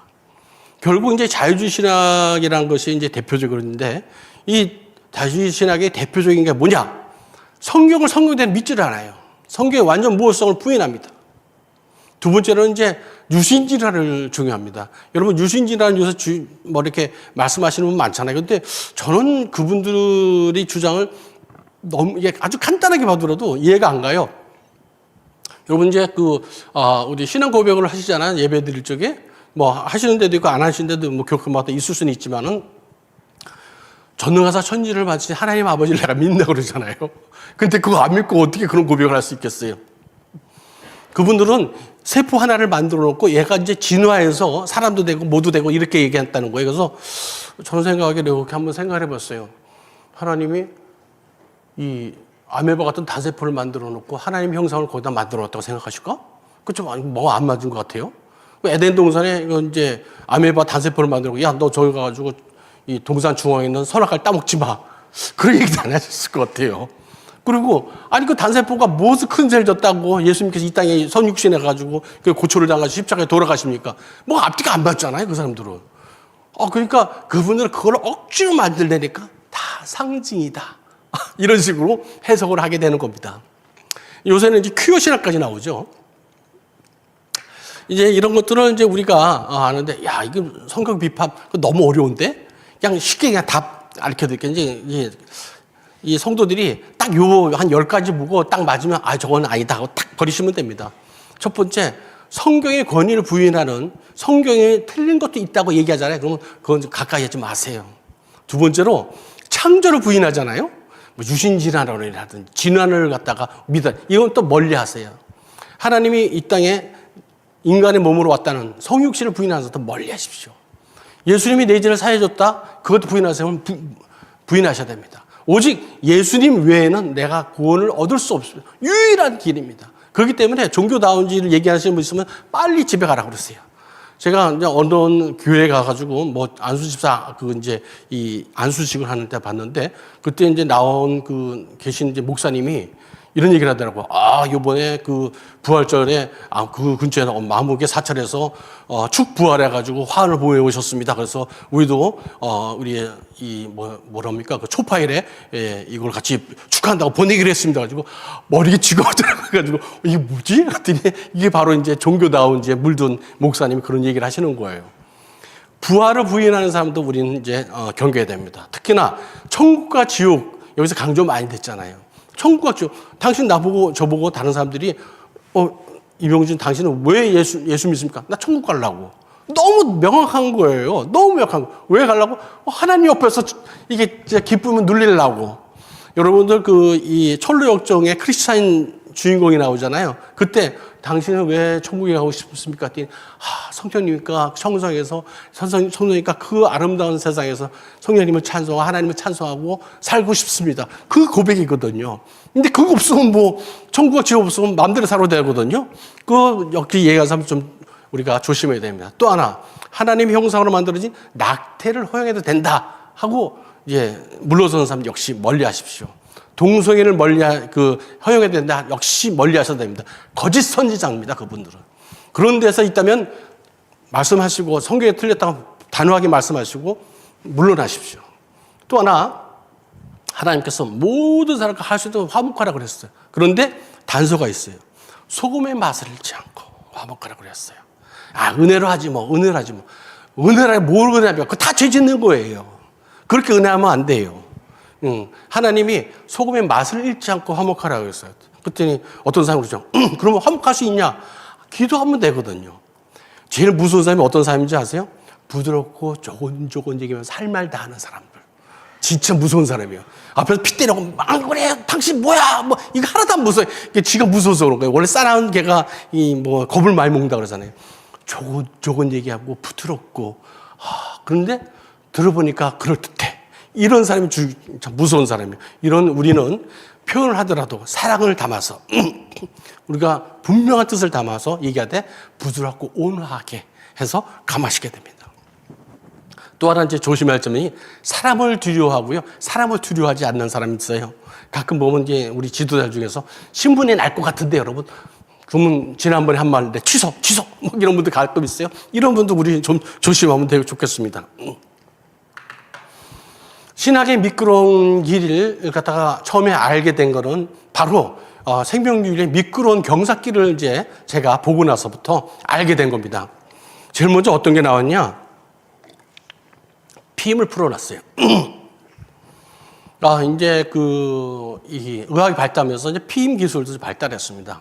그래서 1960년대까지만 해도 피임약은 그때까지만 해도 이제 기독교 사상이 이제 지배를 잘 하고 있었어요. 그래서 결혼한 가정에서 피치 못하게 피임을 해야 될 경우가 있습니다. 경제적으로 너무 어려운데 부부 사이니까 이제 어떤 성생활 때 부부 생활 해야 되잖아요. 그런데 부부 생활하면 또 애를 계속 난단 말이에요. 그래서 이건까지는 안 되겠다 했을 적에 이제 그걸 갖다가 이제 방지하기 위해서 피임을 하게 되는데 그래서 피임약을 귀여운 부부만 하게 했어요. 그랬더니 이게 어떤 일이 벌어졌냐? 70년대 되면서 반전 운동이 일어납니다. 그리고 히피 운동이 문화가 막 일어나요. 그러면서 No War, Make Love 그러면서 이 프리섹스의 풍조가 확 일어납니다. 그때 특히나 미국에서 저걸 처음에 70년대에 풀었는데 도덕 회복 운동, 윤리 회복 운동을 딱 했어야 되는데 쉬운 방법 택했어요. 저거 결혼하지 않은 사람도 피임약을 사게 하자 가지고 법으로 이제 풀어버렸어요. 그때는 어떤 일이 일어나냐? 여러분 상상하세요? 성병이 쫙 올라, 성병이 창고라면 성병이. 그리고 뭐 그걸 풀어놨다가 피임약을 사겠어요? 그냥 성관계를 맺는 거예요. 그러니까 이제 자기가 원치 않아도 자꾸 아이가 생기잖아요. 그러니까 이 아이가 짐이 된 거예요. 이걸 어떻게 낙태하고 싶은데 그 당시만 해도 미국에서는 이 의학적으로 건강에 진짜 심각한 문제가 있어서 이거 당신 낙태를 안 하면 이 산모가 죽겠다. 이런 경우만 이제 낙태를 해줬는데 그 외에도 내 성적 자격증을 위해서, 나의 그 행복을 위해서 낙태할 권리를 달라. 그러면서 낙태를 허용하거나 주장하는 거예요. 그랬더니 좀 더 지나서서 성적 욕망이 지나치니까 동성애도 허락해라. 그랬더니 남자 여자도 내 마음대로 정하도록 해달라. 이렇게까지 갔어요. 뭐 이제 낙태를 허용했으니까 배아 파괴 연구는 뭐 그냥 넘어가는 거예요. 우리는 배아도 하나님의 형상으로 만드는 생명을 합니다. 그런데 이 사람들은 얘기하는 게 뭐냐면 공리주의를 얘기하죠. 아니 그 배아 무슨 가치가 있어. 그냥 의학용으로 연구해가지고 인류를 위해서 좋은 거 만들면 되지 뭐. 그러면서 배아 파괴 연구를 허용하게 됩니다. 그 다음에 이제 어떤 걸 흘러가냐? 이제 안락사를 주장하게 되죠. 여러분들 우리 주변에 이제 요양원이나 요양병원에 이제 우리 친척이나 아시는 분들 많이 누워 계시잖아요. 근데 딱 보니까 저 사람들도 인생이 너무 불쌍하지 않아? 아무 생각 없이 무슨 생산적인 활동도 안 하고 누워 있는데 빨리 죽게 하는 게 낫지 않겠어? 빨리 보내드리자. 그리고 너 같으면 어떡할? 나 같으면 빨리 죽어버리겠어. 이래가지고 안락사를 주장하기 시작합니다. 그 다음에 이제 어떤 게 차별금지법이 들어온 걸 제가 알았어요. 왜냐면 앞에 쭉 이런 것들에 대해서 이거는 우리가 인간에 대해서 생명 존중을 위해서 이거 해서는 안 됩니다. 우리 인간적으로 인륜에 벗어난 일입니다. 뭐 예수를 믿건 안 믿건 다 얘기하면 다 알아들어요. 근데 양심에 찔리잖아요. 하나님 그렇게 만들어 놨거든. 양심이 찔리니까 저 소리가 좀 듣기 싫어. 저 소리 좀 안 들었으면 좋겠는데 그럼 어떻게 할까? 저 법을 만들어서 입을 좀 닫아야겠다. 말하면 벌을 줘야겠다 하고 차별금지법이 들어온 겁니다. 영국에서 평등법이 들어오는 그런 것들이고 다 그런 것들입니다. 근데 차별금지법이 들어온 날마다 뭐가 허용되는지 아십니까? 마약이 허용됩니다. 마약. 여러분 지금 화면에 보시면 노란 캔디 보이시죠? 저게 마리화나 캔디입니다. 7불 주면 살 수 있습니다. 7불. 저희 아이들이 아까 말씀드렸듯이 그 캐나다에서 공부를 하게 됐는데 처음에는 마리화나가 합법화되기 전에는요 공기가 너무 좋았어요. 그런데 저는 또 냄새 후각이 좀 민감한데 탁 맡으면 저거 마리화나다 딱 알아요. 길거리에 마리화나 냄새가 그 대마처럼 진동을 하는 거예요. 가지고 맑은 공기를 산속 아니면 느낄 수가 없을 정도로 그 정도로 마약이 이제 허용이 되기 시작했어요. 마약이 허용되면 어떻게 됩니까? 자연적으로 성적 타락이 되고요. 가정이 파괴됩니다. 우리나라에서도 이 마약이 지금 마약 청정국이 아닙니다. 아주 심각한 상태까지 이제 가고 있습니다. 이런 미끄러운 경사길이 있다는 겁니다. 신학이 이렇게 퇴조하고 우리의 신앙을 지켜주지 못하면 저런 것들이 너무나 서슴없이 이루어지고 있는 겁니다. 이제 실제로 한 예를 들겠습니다. 이게 마틴 루터 목사님이시죠. 500년 전에 오직 믿음으로 솔라 피데 하면서 진짜 대단한 용기를 내시는 분이시죠. 그런데 이 독일이 어떻게 되는지 한번 제가 말씀드린 그 미끄러운 경사길 흘러가는 한번 살펴보도록 하죠. 아까 칸트 얘기했잖아요. 칸트가 얘기합니다. 나는 부활이나 이런 거 내 눈으로 직접 보지 초자연적인 것은 그건 종교의 범위에서 벗어난 거예요. 이성으로 판단할 수가 없어. 그래서 그건 난 못 믿겠어. 그건 아니야 하고 딱 하니까 얼쑤그려서 고라해가지고 우죽순처럼 이제 자유주의 신학, 성경 비판이 막 그럽니다. 모두 성경을 이성으로 판단하는 거예요. 도덕적 영역으로, 윤리적 영역으로, 문학적 영역으로 이렇게 막 하는 거예요. 그러면서 이제 슐러이어 마라는 분이 나타나죠. 그래서 이분이 하여튼 이제 자유신학에 이제 물꼬를 활짝 여는 사람이에요. 그래도 이제 이분 밑에서 밑에는 이런 사람들이 쭉 배우고 나옵니다. 특히는 저는 의사라서 의사하면 또 이렇게 딱 떠오르는 게 아프리카의 성자 이 슈바이처 나오잖아요. 슈바이처에서 좀 설명을 좀 드릴게요. 좀 이제 나올 때 한번 슈바이처 이분은 꼭 내가 좀 여러분한테 좀 알려주고 싶어서 연구를 좀 했습니다. 독일 신학은요, 저희들이 경계에 대한 모든 신학이 이 총집합제예요. 그래서 제가 대표적으로 먼저 이제 소개를 드립니다. 먼저 계몽주의가 나오고 자기들끼리는 그래도 왔다 갔다 해요. 계몽주의는 이성적으로 넘으니까 너무 이성적으로 흐리니까 우리가 그럼 되냐? 하나님 우리 감동을 주시잖아요. 그래서 낭만주의로 넘어가요. 그러다가 이제 자유주의로 넘어가고 또 이제 문학의 이 모든 형식을 갖다가 이 성경을 비판하는 이제 고등 비판이 나옵니다. 그러다가 이제 나잘라스와는 이제 그런 신정통주의까지 갑니다. 결국은 이 모든 신학의 문제는 뭐냐면 성경의 무호성을 의심하거나 부인한다는 겁니다. 먼저 계몽주의는요, 이제 우리 과학주의가 이제 나오고 나서 계몽주의가 나오죠. 여러분도 저런 철학자들 다 아시잖아요. 데이비드 휴민이라든지 칸트, 스피노자, 존 럭크, 볼테르 다 아시잖아요. 이성적으로 뭔가 판단하는 거 참 좋다 이거야. 그런데 이성 우울주의가 갔어요. 모든 걸 이성으로 판단하려고 그래요. 그랬더니 초자연적은 아무것도 못 묻겠어. 그럼 어떻게 해야 돼? 그랬더니 자기네들이 뭘 하나 만들어요. 이신론이라고 그러죠. 창조를 해놨는데 그때부터는 원칙만 이게 주어졌고 우리가 알아서 하는 거야. 그게 이제 이신론입니다. 자연신론이라는데 이렇게 되니까 신학을 도덕적 영역으로 축소시켜버려요. 성경을 문학적으로 문학적으로 아주 뛰어난 작품들이 성경 내에 있죠. 그런데 고비로 축소시켜버려요. 근데 그러다가 이제 반등이 일어나요. 이제 슐라이어 마을이라는 사람이 나와서 너무 그렇게 이성적으로 하면 안 돼. 인간이 하나님 주신 감정이 있잖아. 그래가지고 내 체험이 중요한 거야. 그러면서 반동으로. 그래봤자 이제 이런 범위 내에서 계속 그렇게 놀고 있는 건데 이제 슐라이어 마을가 신앙적 체험을 중요합니다. 이제 이분이 위험한 건 뭐냐면요. 범신론으로 해요. 범신론으로. 자연을 통해서 내가 느낌대로 요새 말하는 참 신사도주의도 여기서부터 나올 거야. 직통계시 이런 거. 요새 또 뉴에이지잖아요. 물화일체. 내가 자연과 나가 일체가 된다. 그러면서 득도하면 결국 나가는 게 종교다운지로 흘러갑니다. 이러면서 자유주의 신학의 물꼬를 확 짜는 게 슐라이어 마입니다. 그들이 이제 또 누가 나오냐? 리칠이라는 사람이 나와요. 이 사람도 대단한 분이에요. 요새 이제 우리나라에서도 이제 기독교 윤리 그러면서 윤리를 강조하지만 구원에 대해서는 일절 얘기 안 하시는 분도 꽤 많거든요. 우리 창조 질서에 대해서 얘기 안 하고 윤리만 얘기해. 우리가 똑바로 살아야지. 바로 이제 리출주의입니다. 구원과는 좀 그거는 뭐 생각하지 말고 우리가 윤리적으로 살아야지. 이제 그러면서 이제 리출주의라고 이렇게 이제 한 학파를 만들어요. 물론 우리 예수 믿는 사람이 우리 경건하게 살아야겠죠. 근데 무엇보다 중요한 건 내 하나의 하나님을 갖다 구원과를 확실히 한 다음에 우리가 소금과 빛의 역할을 해가지고 너의 향기, 그리스도의 향기를 내야 되는데 뭐 예수 그리스도는 없고 내 향기만 뿜겨져 나가는 거예요. 이런 분들이 꽤 많습니다. 그러면서 이제 어떤 게 나오냐?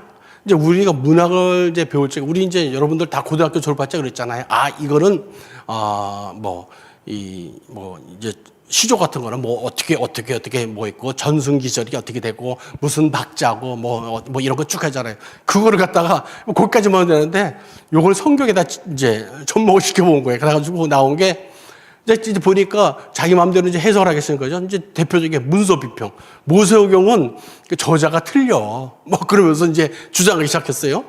또 이제 이 편집 비평. 공간복음, 마태, 마가, 누가 이건 하나만 만들어줘. 그 옆에서 그냥 짜집게 한 거야. 그냥 이렇게 덧붙이고 그런 거야. 그러면서 또 얘기해요. 그 다음에 역사 비평. 야, 성경에 나온 거, 그게 있을 수 있겠어? 홍해를 건너께서 어떻게 이렇게 돌아가서 어떻게 된 거지. 뭐 그래가지고 예수님의 부활에 창조를 다 상징적으로 해버려요.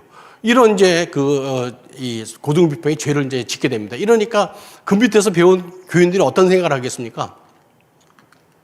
알바토 수바이처. 이분은 얘기하지 않을 수가 없습니다. 대단히 훌륭하신 분이에요. 재능도 엄청 많아요. 이분이요, 루터교 목사입니다. 그리고 신학교에서 강의도 있어요. 그 철학자예요.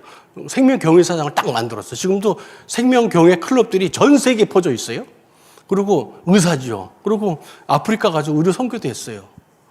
대단한 분이죠. 이 파이프 연주 오르간도 잘했던 분이에요. 그런데 뭐 모든 걸 다 뛰어나지는 않다는 걸 알았어요. 그냥 저도 이제 막연하게 의사의 선배로서 참 존경스러운 봉사자다 알았는데 이제 이렇게 파고 들어가니까 그건 아니네 하는 걸 알게 됐어요. 그래서 여러분한테 한번 소개를 하려고 또 이제 이 슈바이처를 무지하게 좋아하시는 분들은 네가 그만큼 되겠냐고 얘기하신다면 저 그만 자신 없습니다. 하지만 우리가 알 건 알아야 됩니다.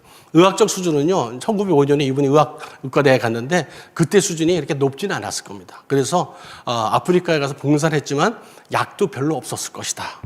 하지만은 봉사라는 그 자체는 인정을 해줘야 됩니다. 근데 의학적 수준은 그게 높지 않았다 그럽니다. 또 생명경외 사상을 하는데 우리나라에서 이제 그분 살았을 때 직접 갔다 온 분들이 있어요. 그랬더니 그 한 분이 나무에다 우리 햄먹이라고 하죠. 이렇게 걸어서 이렇게 침대처럼 누워 있는 거. 그걸 걸었더니 이제 슈바이처가 와서 이제 하는 얘기가 여보세요. 이거 나무가 아플 것 같지 않아요? 저거 띠시죠. 가지고 띠더라는 거예요. 그래가지고 이게 뭐냐면 이 사람들은 하나님의 형상으로 만들어진 인간의 존재나 모든 생명을 똑같이 보는 거예요. 이게 바로 생명경외 사상이에요. 하나님 없는 생명경외 사상이라는 거죠. 이걸 모르고 단지 우리는 저분이 목사였고 기독교인이었었고 선교사였었고 이렇게 하는데 그거는 아닌 것 같아요. 또 신학적 문제점이 뭐냐면 이분은 이제 자유주의라고 그대로 받아들였어요. 그래가지고 예수님을 구세주로 안 봅니다. 예수님은 십자가에서 돌아가신 걸 보고 그분은 자기의 구원 사역에서 실패했다고 그래요. 우리는 예수님이 십자가에서 돌아가신 구원의 완성인데 자기 나름대로 이제 재단을 해버린 거예요. 무슨 소리야? 했더니 고민하다가 이 인간을 위해서 자기 목숨을 희생한 희생자. 그렇기 때문에 우리도 인류를 위해서 이런 선지자 예수 이런 사람을 본받아서 인류를 위해서 희생을 해야 돼. 이제 생명경외에서 그렇게 연결을 시키더라고요. 야, 이건 아닌데. 그런 생각이 들어요. 그거 가지고 예수님을 갖다가 구원자로 얘기한다면 다른 얘기 할 수밖에 없잖아요. 성경을 갖다가 이 무서움을 인정을 안 합니다. 근데 이분이 이렇게 자유주의 신학을 갖다가 이렇게 뿌리내리게 하는데 아주 큰 역할을, 왜냐하면 그분이 그럴듯한 행동을 많이 하셨잖아요. 아프리카 가가지고 희생도 했죠. 선교사도 했죠. 그러니까 막 모르고 막 따라가는 거예요. 이런 걸 보면서 제가 개인적으로 아는 게 뭐냐면 저희 나라도 선교사들 참 많이 나가 있습니다. 실은 저도요, 호주에서 오신 그 아이렌이라는 그 간호사 선교사님이 우리 할머님에게 복음을 전해 주셨어요. 통영에 사셨거든요. 그래서 그때 복음을 받아가지고 이제 뭐 저희 나라에도 이제 뭐 알레부터 해가지고 우리 올해가 140년 되는 해라고 그러더라고요. 대부분 의사, 목사, 선교사님들이 많이 오셔서 이제 우리 복음을 전해줬잖아요. 그것까지는 좋은데 제대로 된 복음을 전해야 되지 않겠습니까? 뭐 여러 가지 이제 뭐 소명을 가지고 해외 선교를 나가는데 그분들하고 얘기하다 보면 그분 유신질환을 믿어요. 부활을 믿지 않아요. 그래서 저분은 뭐 때문에 저래가지고 생고생을 하고 있지? 전 의아하는 게 많아요. 근데 꽤 많으세요, 그분들이. 그러면서 동서에서를 인정해요. 그래서 저분은 성경을 안 읽나? 왜 저런 말씀을 하시지? 뭐 제가 누구라고 꼬집어서 얘기할 수는 없지만 제 주위에 꽤 많으세요. 근데 해외 나가서 정말 고생하세요. 아프리카 가가지고 고생하신 분도 많고 또 이게 동원하면서 열대 가지고 그냥 풍토병에 걸려서 고생하시는 분들 많고 페이스북에 막 올라오거든요. 그분들 뭐 그런데 읽다 보면 이분은 동성애 찬성을 하신 분이네?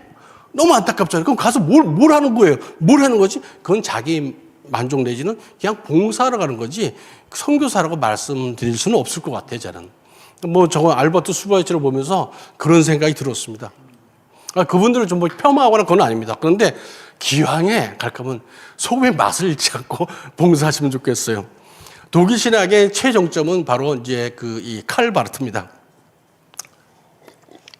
어떤 분들은 자유주의 신학에 폭탄을 던졌다. 이야, 대단하다. 드디어 이제 복음지로 돌아왔다. 이런 얘기를 합니다.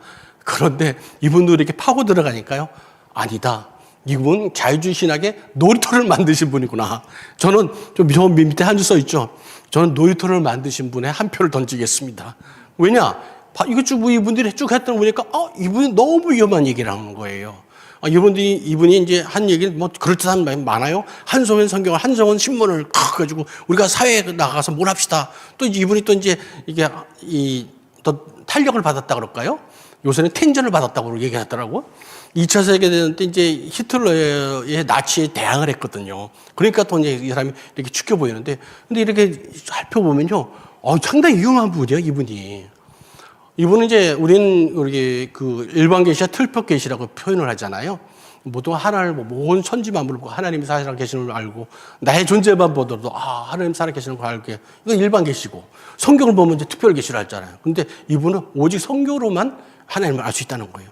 뭐 그것까지 도 좋다 이거예요. 그런데 성경 중에서도 이거는 문서일 뿐이고 그 중에 꼭 하나님의 말씀이 들어간 것도 있고 아닌 것도 있다 가지고 그리고 창조를 신화로 표현하고 상징으로 표현한 거예요. 이건 아마 아시는 분들이 많지가 않을 것 같아요. 그러면서 보편 구원사라는 거예요. 사랑의 하나님, 사랑의 하나님, 사랑의 하나님. 그랬더니 지옥이나 천국이 따로 없어요. 그냥 다 구원받는 거예요. 그러면서 어떤 일을 했냐? 종교다운지의 문을 활짝 열어놓습니다. 이분이 활짝 열어놓습니다.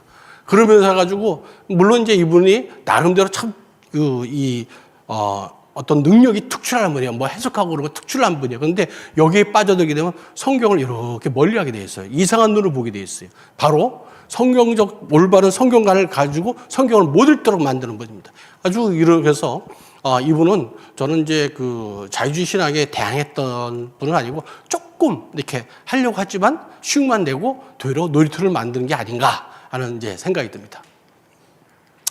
자, 그러면 이제 지금까지 신학도 나오는데 그러면 이제 또 헤겔이라는 사람을 우리가 도요라면 안 볼 수가 없어요. 이 사람은 생물학자였어요.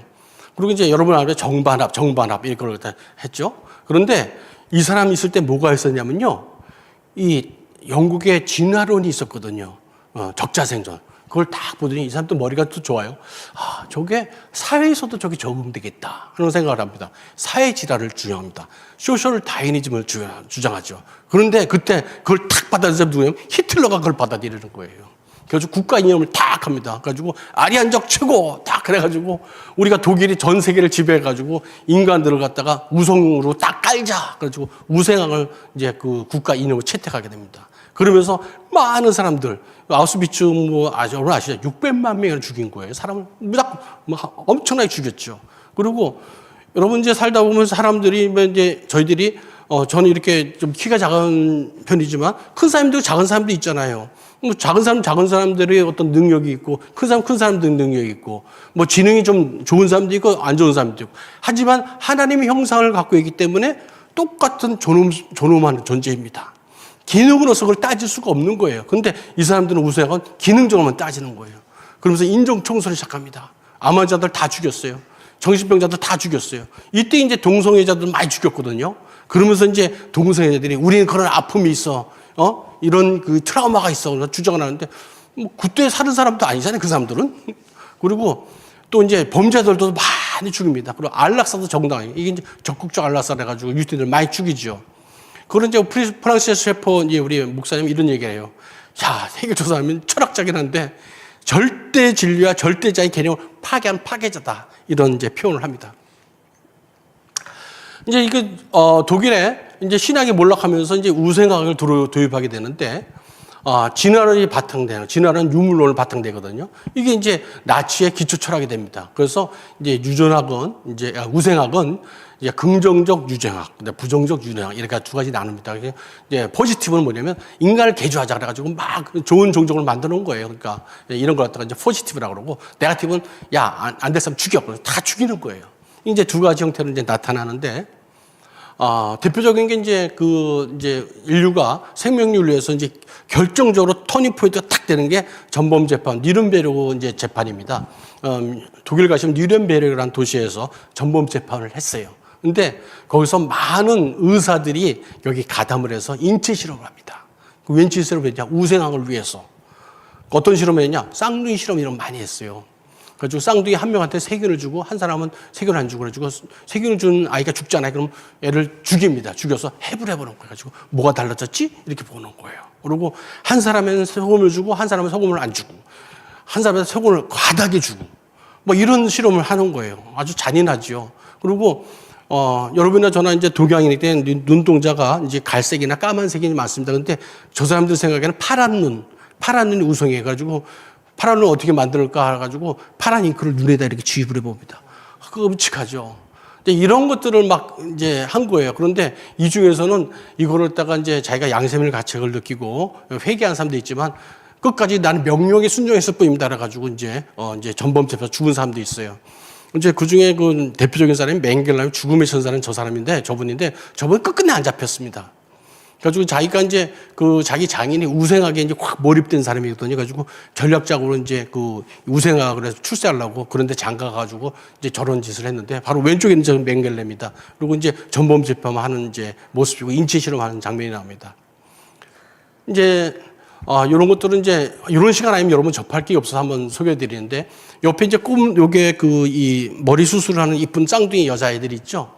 여러분 샴쌍둥이 아시죠? 몸의 일부가 붙은 이제 샴쌍둥이 기형을 합니다. 그런데 저 아이들을 배를 가르고 그걸 붙여놓습니다. 저렇게 왼쪽에.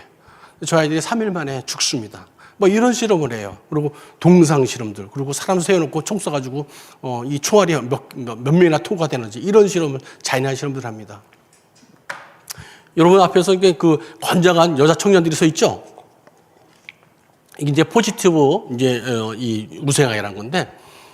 자기 아리안족이 최고의 우수한 종족이라 생각해가지고, 그래가지고 이제 건장한 저런 이제 여성들을 모집을 합니다. 그래가지고 누구하고 이렇게 잠자리 이렇게 해가지고 애를 낳게 되냐? 그 당시 친위대.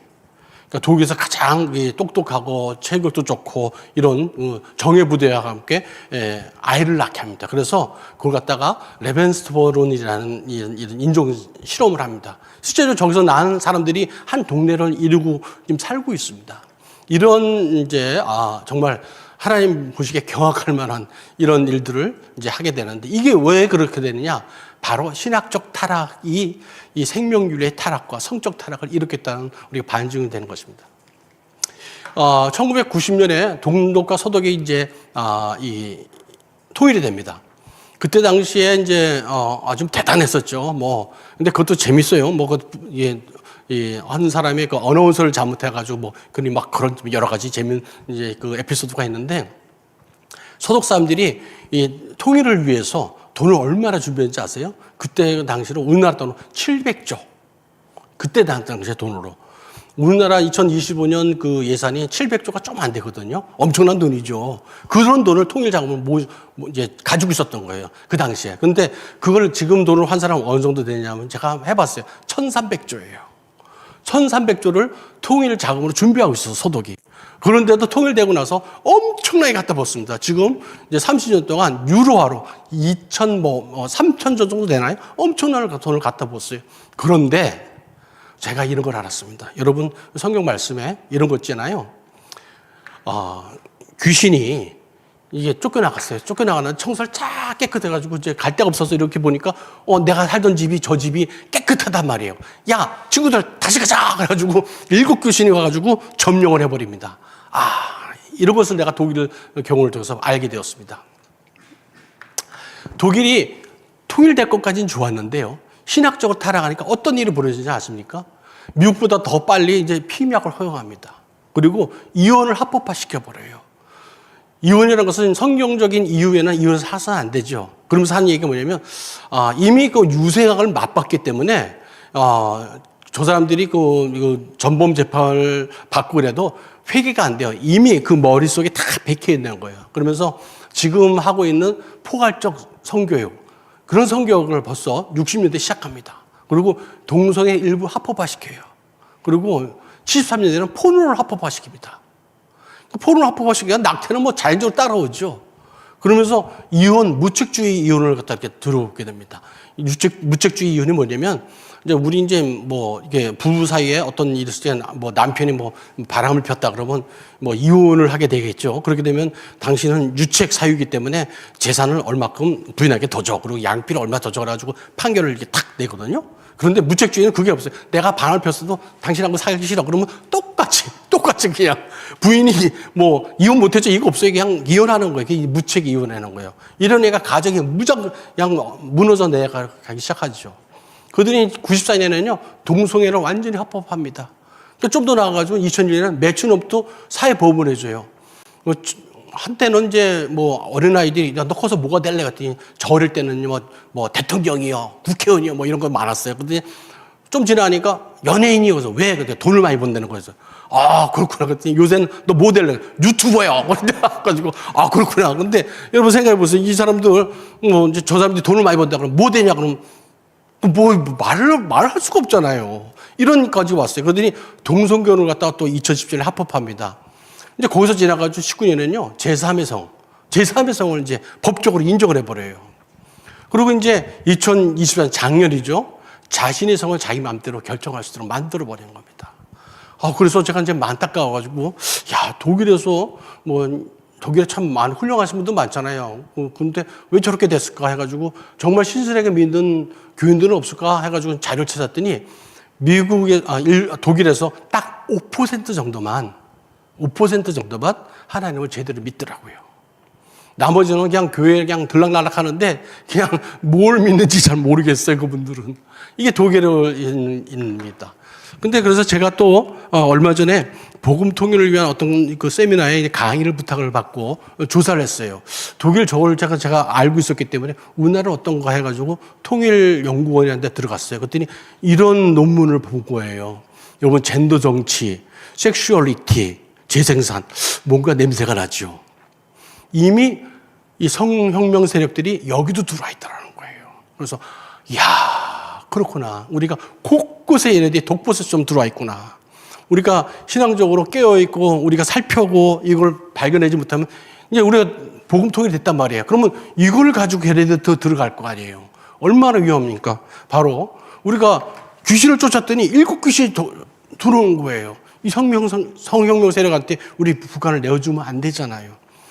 이런 걸 통해서 우리가 신학이 이게 타락하게 되면 성이 타락하게 되고 또 생명윤리가 타락하게 돼요. 그러면 결론적으로 하나님의 형상으로 만들어진 우리 인간이 생명이 위태롭구나. 이런 걸 알게 되었습니다. 이런 걸 이제 연구하면서 제 나름대로 세운 것이 이런 걸 세웠습니다. 신학교가 바로 세계구나. 제일 먼저 우리 지도자 목사님과 신학교에서 바른 목사님들이 성경의 권위를 제대로 인정받는 바른 교회를 가르치고 그 배운 목사님들이 나오셔야겠다. 그래서 그 목사님들이 강단에서 바른 교리를 가르치고 그래야 바른 교리, 바른 설교를 배운 성도들이 바른 성경관과 신앙을 가지고 세상에서 빛과 소금의 역할을 할 수 있겠구나. 이런 걸 알게 되었습니다. 그래서 우리 바른 신앙에 인해서 성혁명 세례부터 성윤리와 생명을 지키고 우리 가정과 교회를 지키고 합니다. 하나님께서 저를 이제 오늘 강의 모두에 말씀드렸지만 저를 부르신 데는요. 왜 느닷없이 뭐 이렇게 테레비를 보고 뭐 광우병인데 윤리를 공부하게 하고 또 이 생명윤리를 공부하게 되고 또 우리 아이들의 어떤 이벤트를 또 어떤 일을 통해서 내가 공부를 하게 되고 또 불러서 이렇게 모여서 공부를 하게 되고 이런 일들이 하나님께 정말 감사한 일이다. 왜냐하면 이걸 몰랐으면 내가 어디에 가가지고 어떤 짓을 하고 있을지 모르는 거예요. 이런 것에서 감사를 드립니다. 그렇다면 이제 마지막으로 이제 제가 여러분에게 우리 무엇을 준비할까 한번 이거 말씀드리고 싶습니다. 이 다음 두 번째는 여러분들 구체적으로 각 나라에서 이 신학적 타락과 또 생명윤리의 타락을 이제 각 나라별로 이제 제가 이제 연구한 거를 이제 한번 강론을 하려고 그러고 오늘 이제 첫 번째로 이제 요거를 이제 간단하게 마치면서 우리가 무엇을 해야 되는가 이제 한번 이제 생각을 해봤습니다. 첫 번째는 크리스찬 전문가들이 많이 만들어져야겠다는 생각합니다. 저는 이제 말씀드렸다시피 저는 이제 생명윤리와 성윤리 이쪽에 대해서 성경적 가치관을 가지고 올바른 성경적 지식을 가지고 바라보게 되니까 이런 것들을 발견하게 되는데 각 영역에서 교육 분야에서 또 문화적인 분야에서 또 여러 분야에서 이런 일이 벌어지고 있을 겁니다. 그거를 각 전문가들이 이것을 갖다가 연구하고 잡아내서 이런 건 이제 우리 성도들에게 알려주셔야 됩니다. 두 번째는요. 여러분들이 이제 글을 좀 많이 쓰셨으면 좋겠어요. 글을. 저도 이제 글을 좀 많이 씁니다. 그런데 글 쓰고 나서 뭐 글 좋다 할 때 기분이 되게 좋더라고요. 그리고 영향이 있을 때 좋습니다. 그런데 글이라는 것은 나의 신앙 고백이기 때문에 글을 쓰게 되면 도망을 못 가요. 왜냐하면 당신 이렇게 얘기했잖아. 이렇게 했거든요. 그래서 나의 신앙 고백을 글로 표현해야 됩니다. 그래야지 나중에 내가 흔들리더라도 그걸 보고 내가 받은 은혜가 이렇구나. 우리가 엘리사가 도끼자루가 없었다니까 빠진 데 가서 도끼자루 찾으러 가잖아요. 내가 은혜 받은 그 자리를 가야 되는데 내 신앙 기록을 해 놓으십시오. 그러면 여러분들이 신앙을 지키고 은혜를 되찾는 데 도움이 많이 됐을 거예요. 근데 뭐 아무리 그랬어도 나를 알아주지 않던데요. 방법을 가르쳐 드릴게요. 여러분 이제 요새 세상은요. 자가 출판 세상입니다. 셀프 퍼블리시. 블로그라는 게 있어요. 블로그 활동을 하십시오. 나 그런 거 모르는데 괜찮습니다. 그냥 가가지고 다음에 네이버 아무나 가지고 블로그 만들기 딱 누르고 한 줄부터 쓰기 시작하세요. 그러면 시간 지나면서 흉내 낼 수 있거든. 여러분들 짧은 글을 한마디씩 적어놓고 싶죠. 그러면 여러분한테 큰 자산이 되고 그것이 여러분들의 자손들에게 또 물려줄 거예요. 제가 책을 4권을 여러분들에게 소개해드리고 싶습니다. 훌륭한 선생은 이제 올바른 지식을 잘 정리해서 가르쳐준 아주 재미있게 착착착착 매겨준 사람 훌륭한 교수, 그 선생이죠. 근데 그보다 더 훌륭한 선생은요, 그 과목에, 그 주제에 관심을 갖게 만드는 사람이라고 그래요. 그래서 전 그보다 좀 나은 선생이 되고 싶어서 책을 소개합니다. 여기 이제 여러분 잘 아시죠? 우리 교회요. 동성애 차별기준법과 성경 비판식을 대적하라. 이거 우리 조용길 우리 장로님 쓰시는 게 있는데 저 책 진짜 좋습니다. 저 처음에 이제 막 열심히 쓰실 적에 저도 열심히 이제 따라 읽었거든요. 그런데 읽을 때마다 또 주시더라고요. 그래서 거기에 좀 추가됐습니다. 그래서 점점 커지더라고요. 해가지고. 그런데 저거 하나만 읽어도 참 여러분들 정리가 많이 되실 거예요. 저걸 보기 전에 옆에 글로벌 성경명이라는 그 책을 여러분 가브리엘 커비가 쓰신 건데 저분도 독일 사람이에요. 그걸 이제 저걸 어떻게 처음 알았냐? 한 10여 년 전에 우리 조용길 변호사님께서 이제 미국에 가셔서 ADF하고 여러 분 만나고 글로벌 섹슈얼 레볼루션이라는 책을 저한테 알려주셨어요. 그래가지고 딱 보고 나서 야 이거 책이 너무 괜찮은 거예요. 그래가지고 성과학 연구협회에서 1년 동안 저 북 리딩을 했습니다. 너무 잘 썼어요. 그래서 야 우리나라도 저런 사람 하나 나왔으면 좋겠다는 생각이 들더라고요. 그래서 여러분 이거 한번 꼭 읽어보시면은 진짜 눈이 반짝 띄실 겁니다. 또 밑에 보면은 충돌하는 세계화라는 게 있어요. 이거는 이제 Understanding Times라 가지고 미국 중서부 쪽에 중고등학교 기독교 철학서입니다. 여기 들어가면은 각 그 파트마다 뭐 우리는 이제 기독교뿐만 아니라 이슬람은 어떻게 생각하지, 불교는 어떻게 생각하지, 뭐 이런 것도 알고 싶지 않아요? 무신론은 어떻게 생각하는지 다 정리되는데 너무 잘 돼 있어요. 근데 좀 두꺼워. 그래서 성경책 66권 정도 됩니다. 그래서 여러분들 저걸 읽기가 부담스러우시면 서론만 읽으셔도 돼요. 저 서론이 한 3분의 1 정도 돼요. 두께. 그리고 정말 좋은 책입니다. 그리고 이제 곧 나올 겁니다. 이게 현대 성문화연구원에서 현대인의 성윤리 가이드를 해가지고 백문백답 해가지고 썸머리로 딱 만들었어요. 지금 이제 인쇄학 운동인데 요 네 가지 책도 여러분한테 소개해드리고 싶습니다. 긴 시간 여러분 이제 이렇게 잘 들어주셔서 감사합니다. 이렇게 화면으로 보지만 이게 졸지 않으시고 초롱초롱한 눈으로 절 지켜봐 주셔서 너무 감사드립니다. 기도하고 마치겠습니다. 하나님 감사합니다. 저희들에게 맡은 본분 또 부르심에 순종함으로 달려가기 원합니다. 세월을 아끼라는 주의 말씀을 명심합니다. 세상이 악합니다. 세월을 아껴서 하나님 쓸데없는 데 에너지 낭비하지 않게 하시고 하나님 주신 그 사명을 감당하는데 전력을 다해서 쫓아갈 수 있는 저희들 되도록 도와주시옵소서. 특별히 성수협 축복하셔서 하나님 저희들이 작은 모임이지만 하나님 큰 영향력으로 하나님 세상을 변화시키고 하나님 말씀을 지키는데 저를 사용하여 주시옵소서. 예수님 이름으로 기도합니다. 아멘. 네, 우리 임영진 원장님께서 세속주의 성경관과 생명윤리에 대해서 참 귀한 강의 좀 해주셨습니다. 여러분 좀 이렇게 윤리나 신학 이런 부분에 또 교육 이런 부분에 크게 관심 없이 또 무관심하게 지내다가 하나님께서 어떻게 임영진 원장님 이렇게 부르셔서 의사들을 모으고 또 한국에서 성과학 연구 활동 하게 하시고 또 계속 또 공부하게 하셔서 정말 한국의 많은 성도님들 또 깨우시는데 이렇게 사용하고 계신지 여러분들이 또 우리 임영진 원장님 사역의 여정도 좀 같이 이렇게 보신 것 같습니다. 귀한 강의 감사드리고요. 특별히 정말 이렇게 성경적인 신학이 무너졌을 때 그 종교개혁을 주도했던 우리 독일이 얼마나 심각하게 타락해 갔는가의 부분도 저희들이 좀 눈여겨봤으면 좋겠습니다.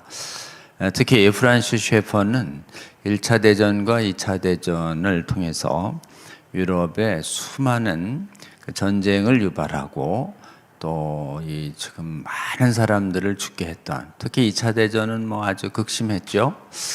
이럴 때 루터교가 건재했던 독일이 왜 그런 전쟁과 학살 같은 이 야만적인 범죄를 막지 못했는가에 대한 이런 가장 근본적인 대답은 사실은 17세기부터 이제 루터가 종교개혁한 것이 1500년대 16세기거든요. 정확하게 100년이 지나자마자 신학교가 성경을 안 믿는 신학을 받아들이기 시작하면서 특별히 18세기에 그 칸트가 경험론과 관념론을 합리론을 종합하면서 세계 철학을 칸트 철학이 주도한 이후에 나오는 철학을 기반으로 한 신학은 지금 독일만 무너뜨린 것이 아니라 독일에 유학했던 수많은 신학자들을 오염시켜서 유럽 전역의 신앙을 파괴해 갑니다. 지금 이번 올해 우리가 언약도 여행 가는데요. 스코틀랜드도 사실은 왜 무너지냐면 아주 천재적인 그런 이 젊은 신학도를 그 당시 신학을 주도한다는 독일에 유학하고 가면 스코틀랜드가 선교도 선도하고 신학도 선도할 것이다 라고 이렇게 생각해서 뛰어난 천재들을 전부 독일 유학을 시켜요. 근데 하필 그 독일에 아까 얘기한 벨하우젠 같은 뛰어난 그런 비평신학자들 밑에서 배워와가지고 스코틀랜드의 에딘버러, 글래스고, 에버딘 이런 데에서 천재 신학자다라고 하면서 성경 모호성을 훼손하는 강의를 하면서 그 선교를 주도했던 그 스코틀랜드가 한 세대가 지나기 전에 붕괴돼 버리는 이런 일들이 발생합니다. 그리고 그 독일의 이런 자유주의 신학이 지금 남아공이나 캐나다도 다 지금 파괴하고 맹렬한 기세로 이제 미국도 하려고 할 때 미국 안에서 정말 독일 신학에 대적해서 성경의 신적 권위를 수호했던 그런 대표적인 사람들은 그 프린스턴 신학교였었습니다. 프린스턴도 힘겹게 방어하고 있다가 1929년에 지금 사실은 성경 믿는 신학자들이 오히려 쫓겨나면서 만든 작은 신학교가 웨스트민스터 신학교와 몇몇 리폼드 신학교 정도가 현재 남아서 성경 믿는 신학을 현재 유지하고 있는 상태다라는 것을 우리는 보게 됩니다.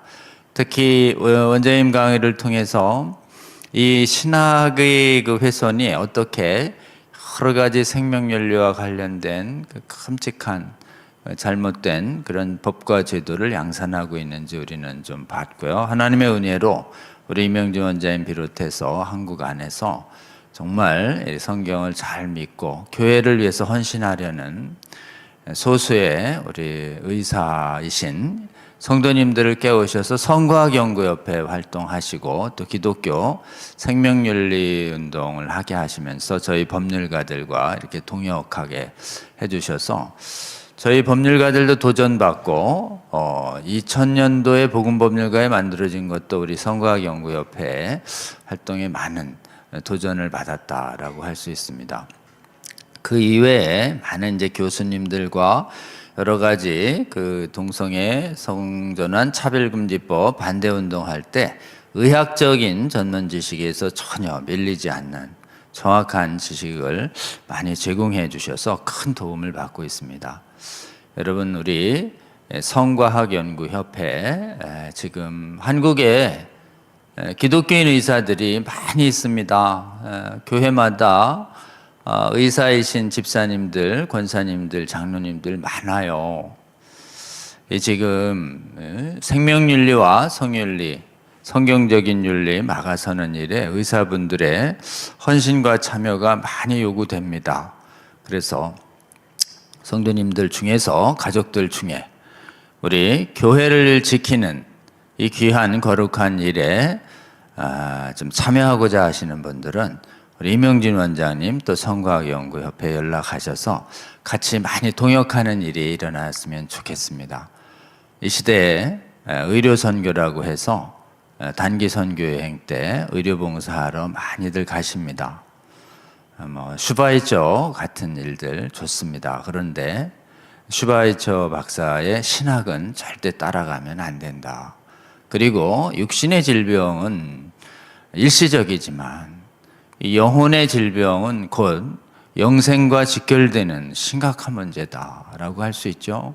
그래서 여러분 지금 이 성과 생명에 관한 성경적 진리를 수호할 때 의사들의 사명이 아주 귀하다. 그래서 많은 의사분들이 오늘 이명진 원장님 강의를 듣고 깨어나기를 좀 이렇게 기도하고 있고요. 또 성과학연구협회에도 적극 참여해서 활동해 주시기 바랍니다. 한 달에 한 번쯤 이 지금 촬영이 진행되는 이 공간에서 성과학연구협회 원래 모임이 진행됩니다. 그래서 젊은 또 청년 의사들이 많이 또 참여할 수 있기를 또 바라는 마음이 좀 있습니다. 다음번 또 우리가 2주 정도 뒤에는 또 우리 이명주 원장님의 또 강의가 예정되어 있습니다. 다음번 강의도 기대해 주시고요. 오늘은 잠깐 5분 정도 오늘 우리 이명진 원장님 그리고 한국의 성과학연구협회 그리고 아직 정말 깨어나기를 바라는 한국의 정말 의료업계에 종사하시는 성도 여러분들이 더 깨어나서 지금 전 세계에 무너진 이런 성경적인 성윤리 파괴 활동과 또 바른 신학 저기서 벗어난 거짓된 신학과 대적하는 운동에 우리 의사분들의 적극적인 참여가 굉장히 중요합니다. 왜곡된 의학 지식을 가지고 신학도 오도하고 있는 경우가 굉장히 많이 있습니다. 여러분, 우리 이 제목을 놓고 한번 우리 기도하면 좋겠습니다. 성과학연구협회 주여 축복하여 주시고 이명진 원장님과 민성길 원장님 비롯한 회원들과 리더십 위에 성령으로 함께하여 주시고 또 한국의 많은 의사 성도님들 깨워서 정말 성도들과 국민들 깨우는 일 하게 하시고 세계의 의학도 길을 잃지 않도록 바로 세우는 일들 할 수 있도록 우리 주여 한번 부르고 기도합니다. 주여 아버지, 오늘 영수요 강의를 통해서 이명진 원장님 귀한 강의를 알려주셔서 감사합니다. 주여 늦었지만 이렇게 하나님께서 하나님을 신실하게 믿는 아버지여 주의 성도들을 깨우셔서 놀랍게 아버지여 이 나라 이 교회 지켜주고 계심을 알려주셔서 감사합니다.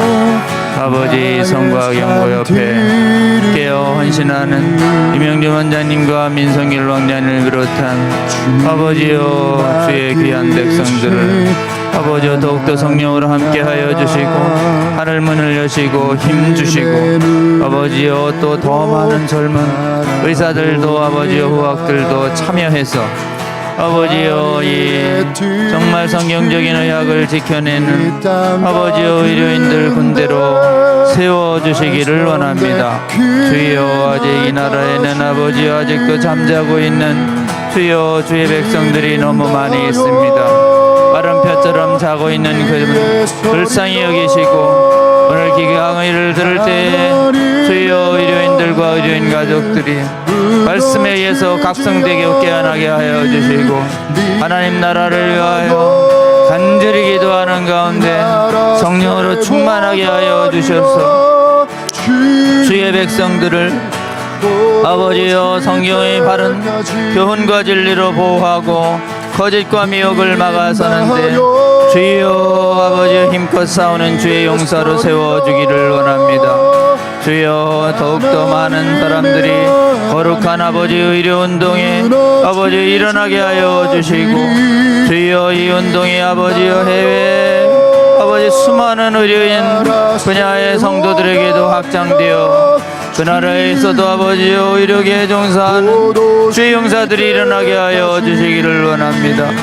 주여 한국교회를 불쌍히 여기시고 한국의 의료의 아버지여 성도들을 불쌍히 여겨주셔서 아버지여 의료 선교뿐만 아니라 아버지 반성경적인 음란을 정당화하고 생명을 파괴하는 이 시대의 잘못된 아버지여 미혹된 사상들과 철학들 막아서는 데 있어서도 주여 주의 깨어난 의료인 성도들을 아버지여 더욱더 깨우시고 종사하게 하여 주셔서 이들을 통하여 아버지여 수많은 가정들을 지켜주시고 수많은 생명 파괴를 막아주셔서 아버지여 거짓된 생명윤리에 의해서 성윤리에 의해서 망가져가는 육체와 영혼들도 지키는데 귀하게 사용하여 주시옵소서. 하나님 감사합니다. 이명진 원장님과 민성길 교수님 그리고 또 주님의 부르심에 의해서 하나님 정말 성경적 생명과 성윤리를 지키기 위하여 아버지 이 어렵고 힘든 일을 묵묵히 순종하며 헌신하고 있는 주의 성도들 주여 축복하여 주시고 지치지 않도록 하나님 새 힘 주시고 주여 또 이 강의를 통해서 아직 잘 모르던 그리고 잠자고 있던 주의 성도들 의료인 분야의 성도들 특별히 깨워주셔서 이 나라에 하나님 주의 몸된 교회를 거룩하게 지키고 이 나라의 빛과 소금을 할 수 있는 의료 분야의 거룩한 용사들이 많이 세워질 수 있도록 주여 성과학연구협회를 축복하여 주시고 한국에 있는 수많은 의료 분야의 성도들 불쌍히 여기시고 말씀으로 기도로 깨워 주시옵소서. 이들에게 하나님 주의 이 시대를 향한 사명을 알려주시고 이 강의를 들을 때 주님께서 부르시는 소명과 사명을 영혼에 새기게 하여 주시옵소서.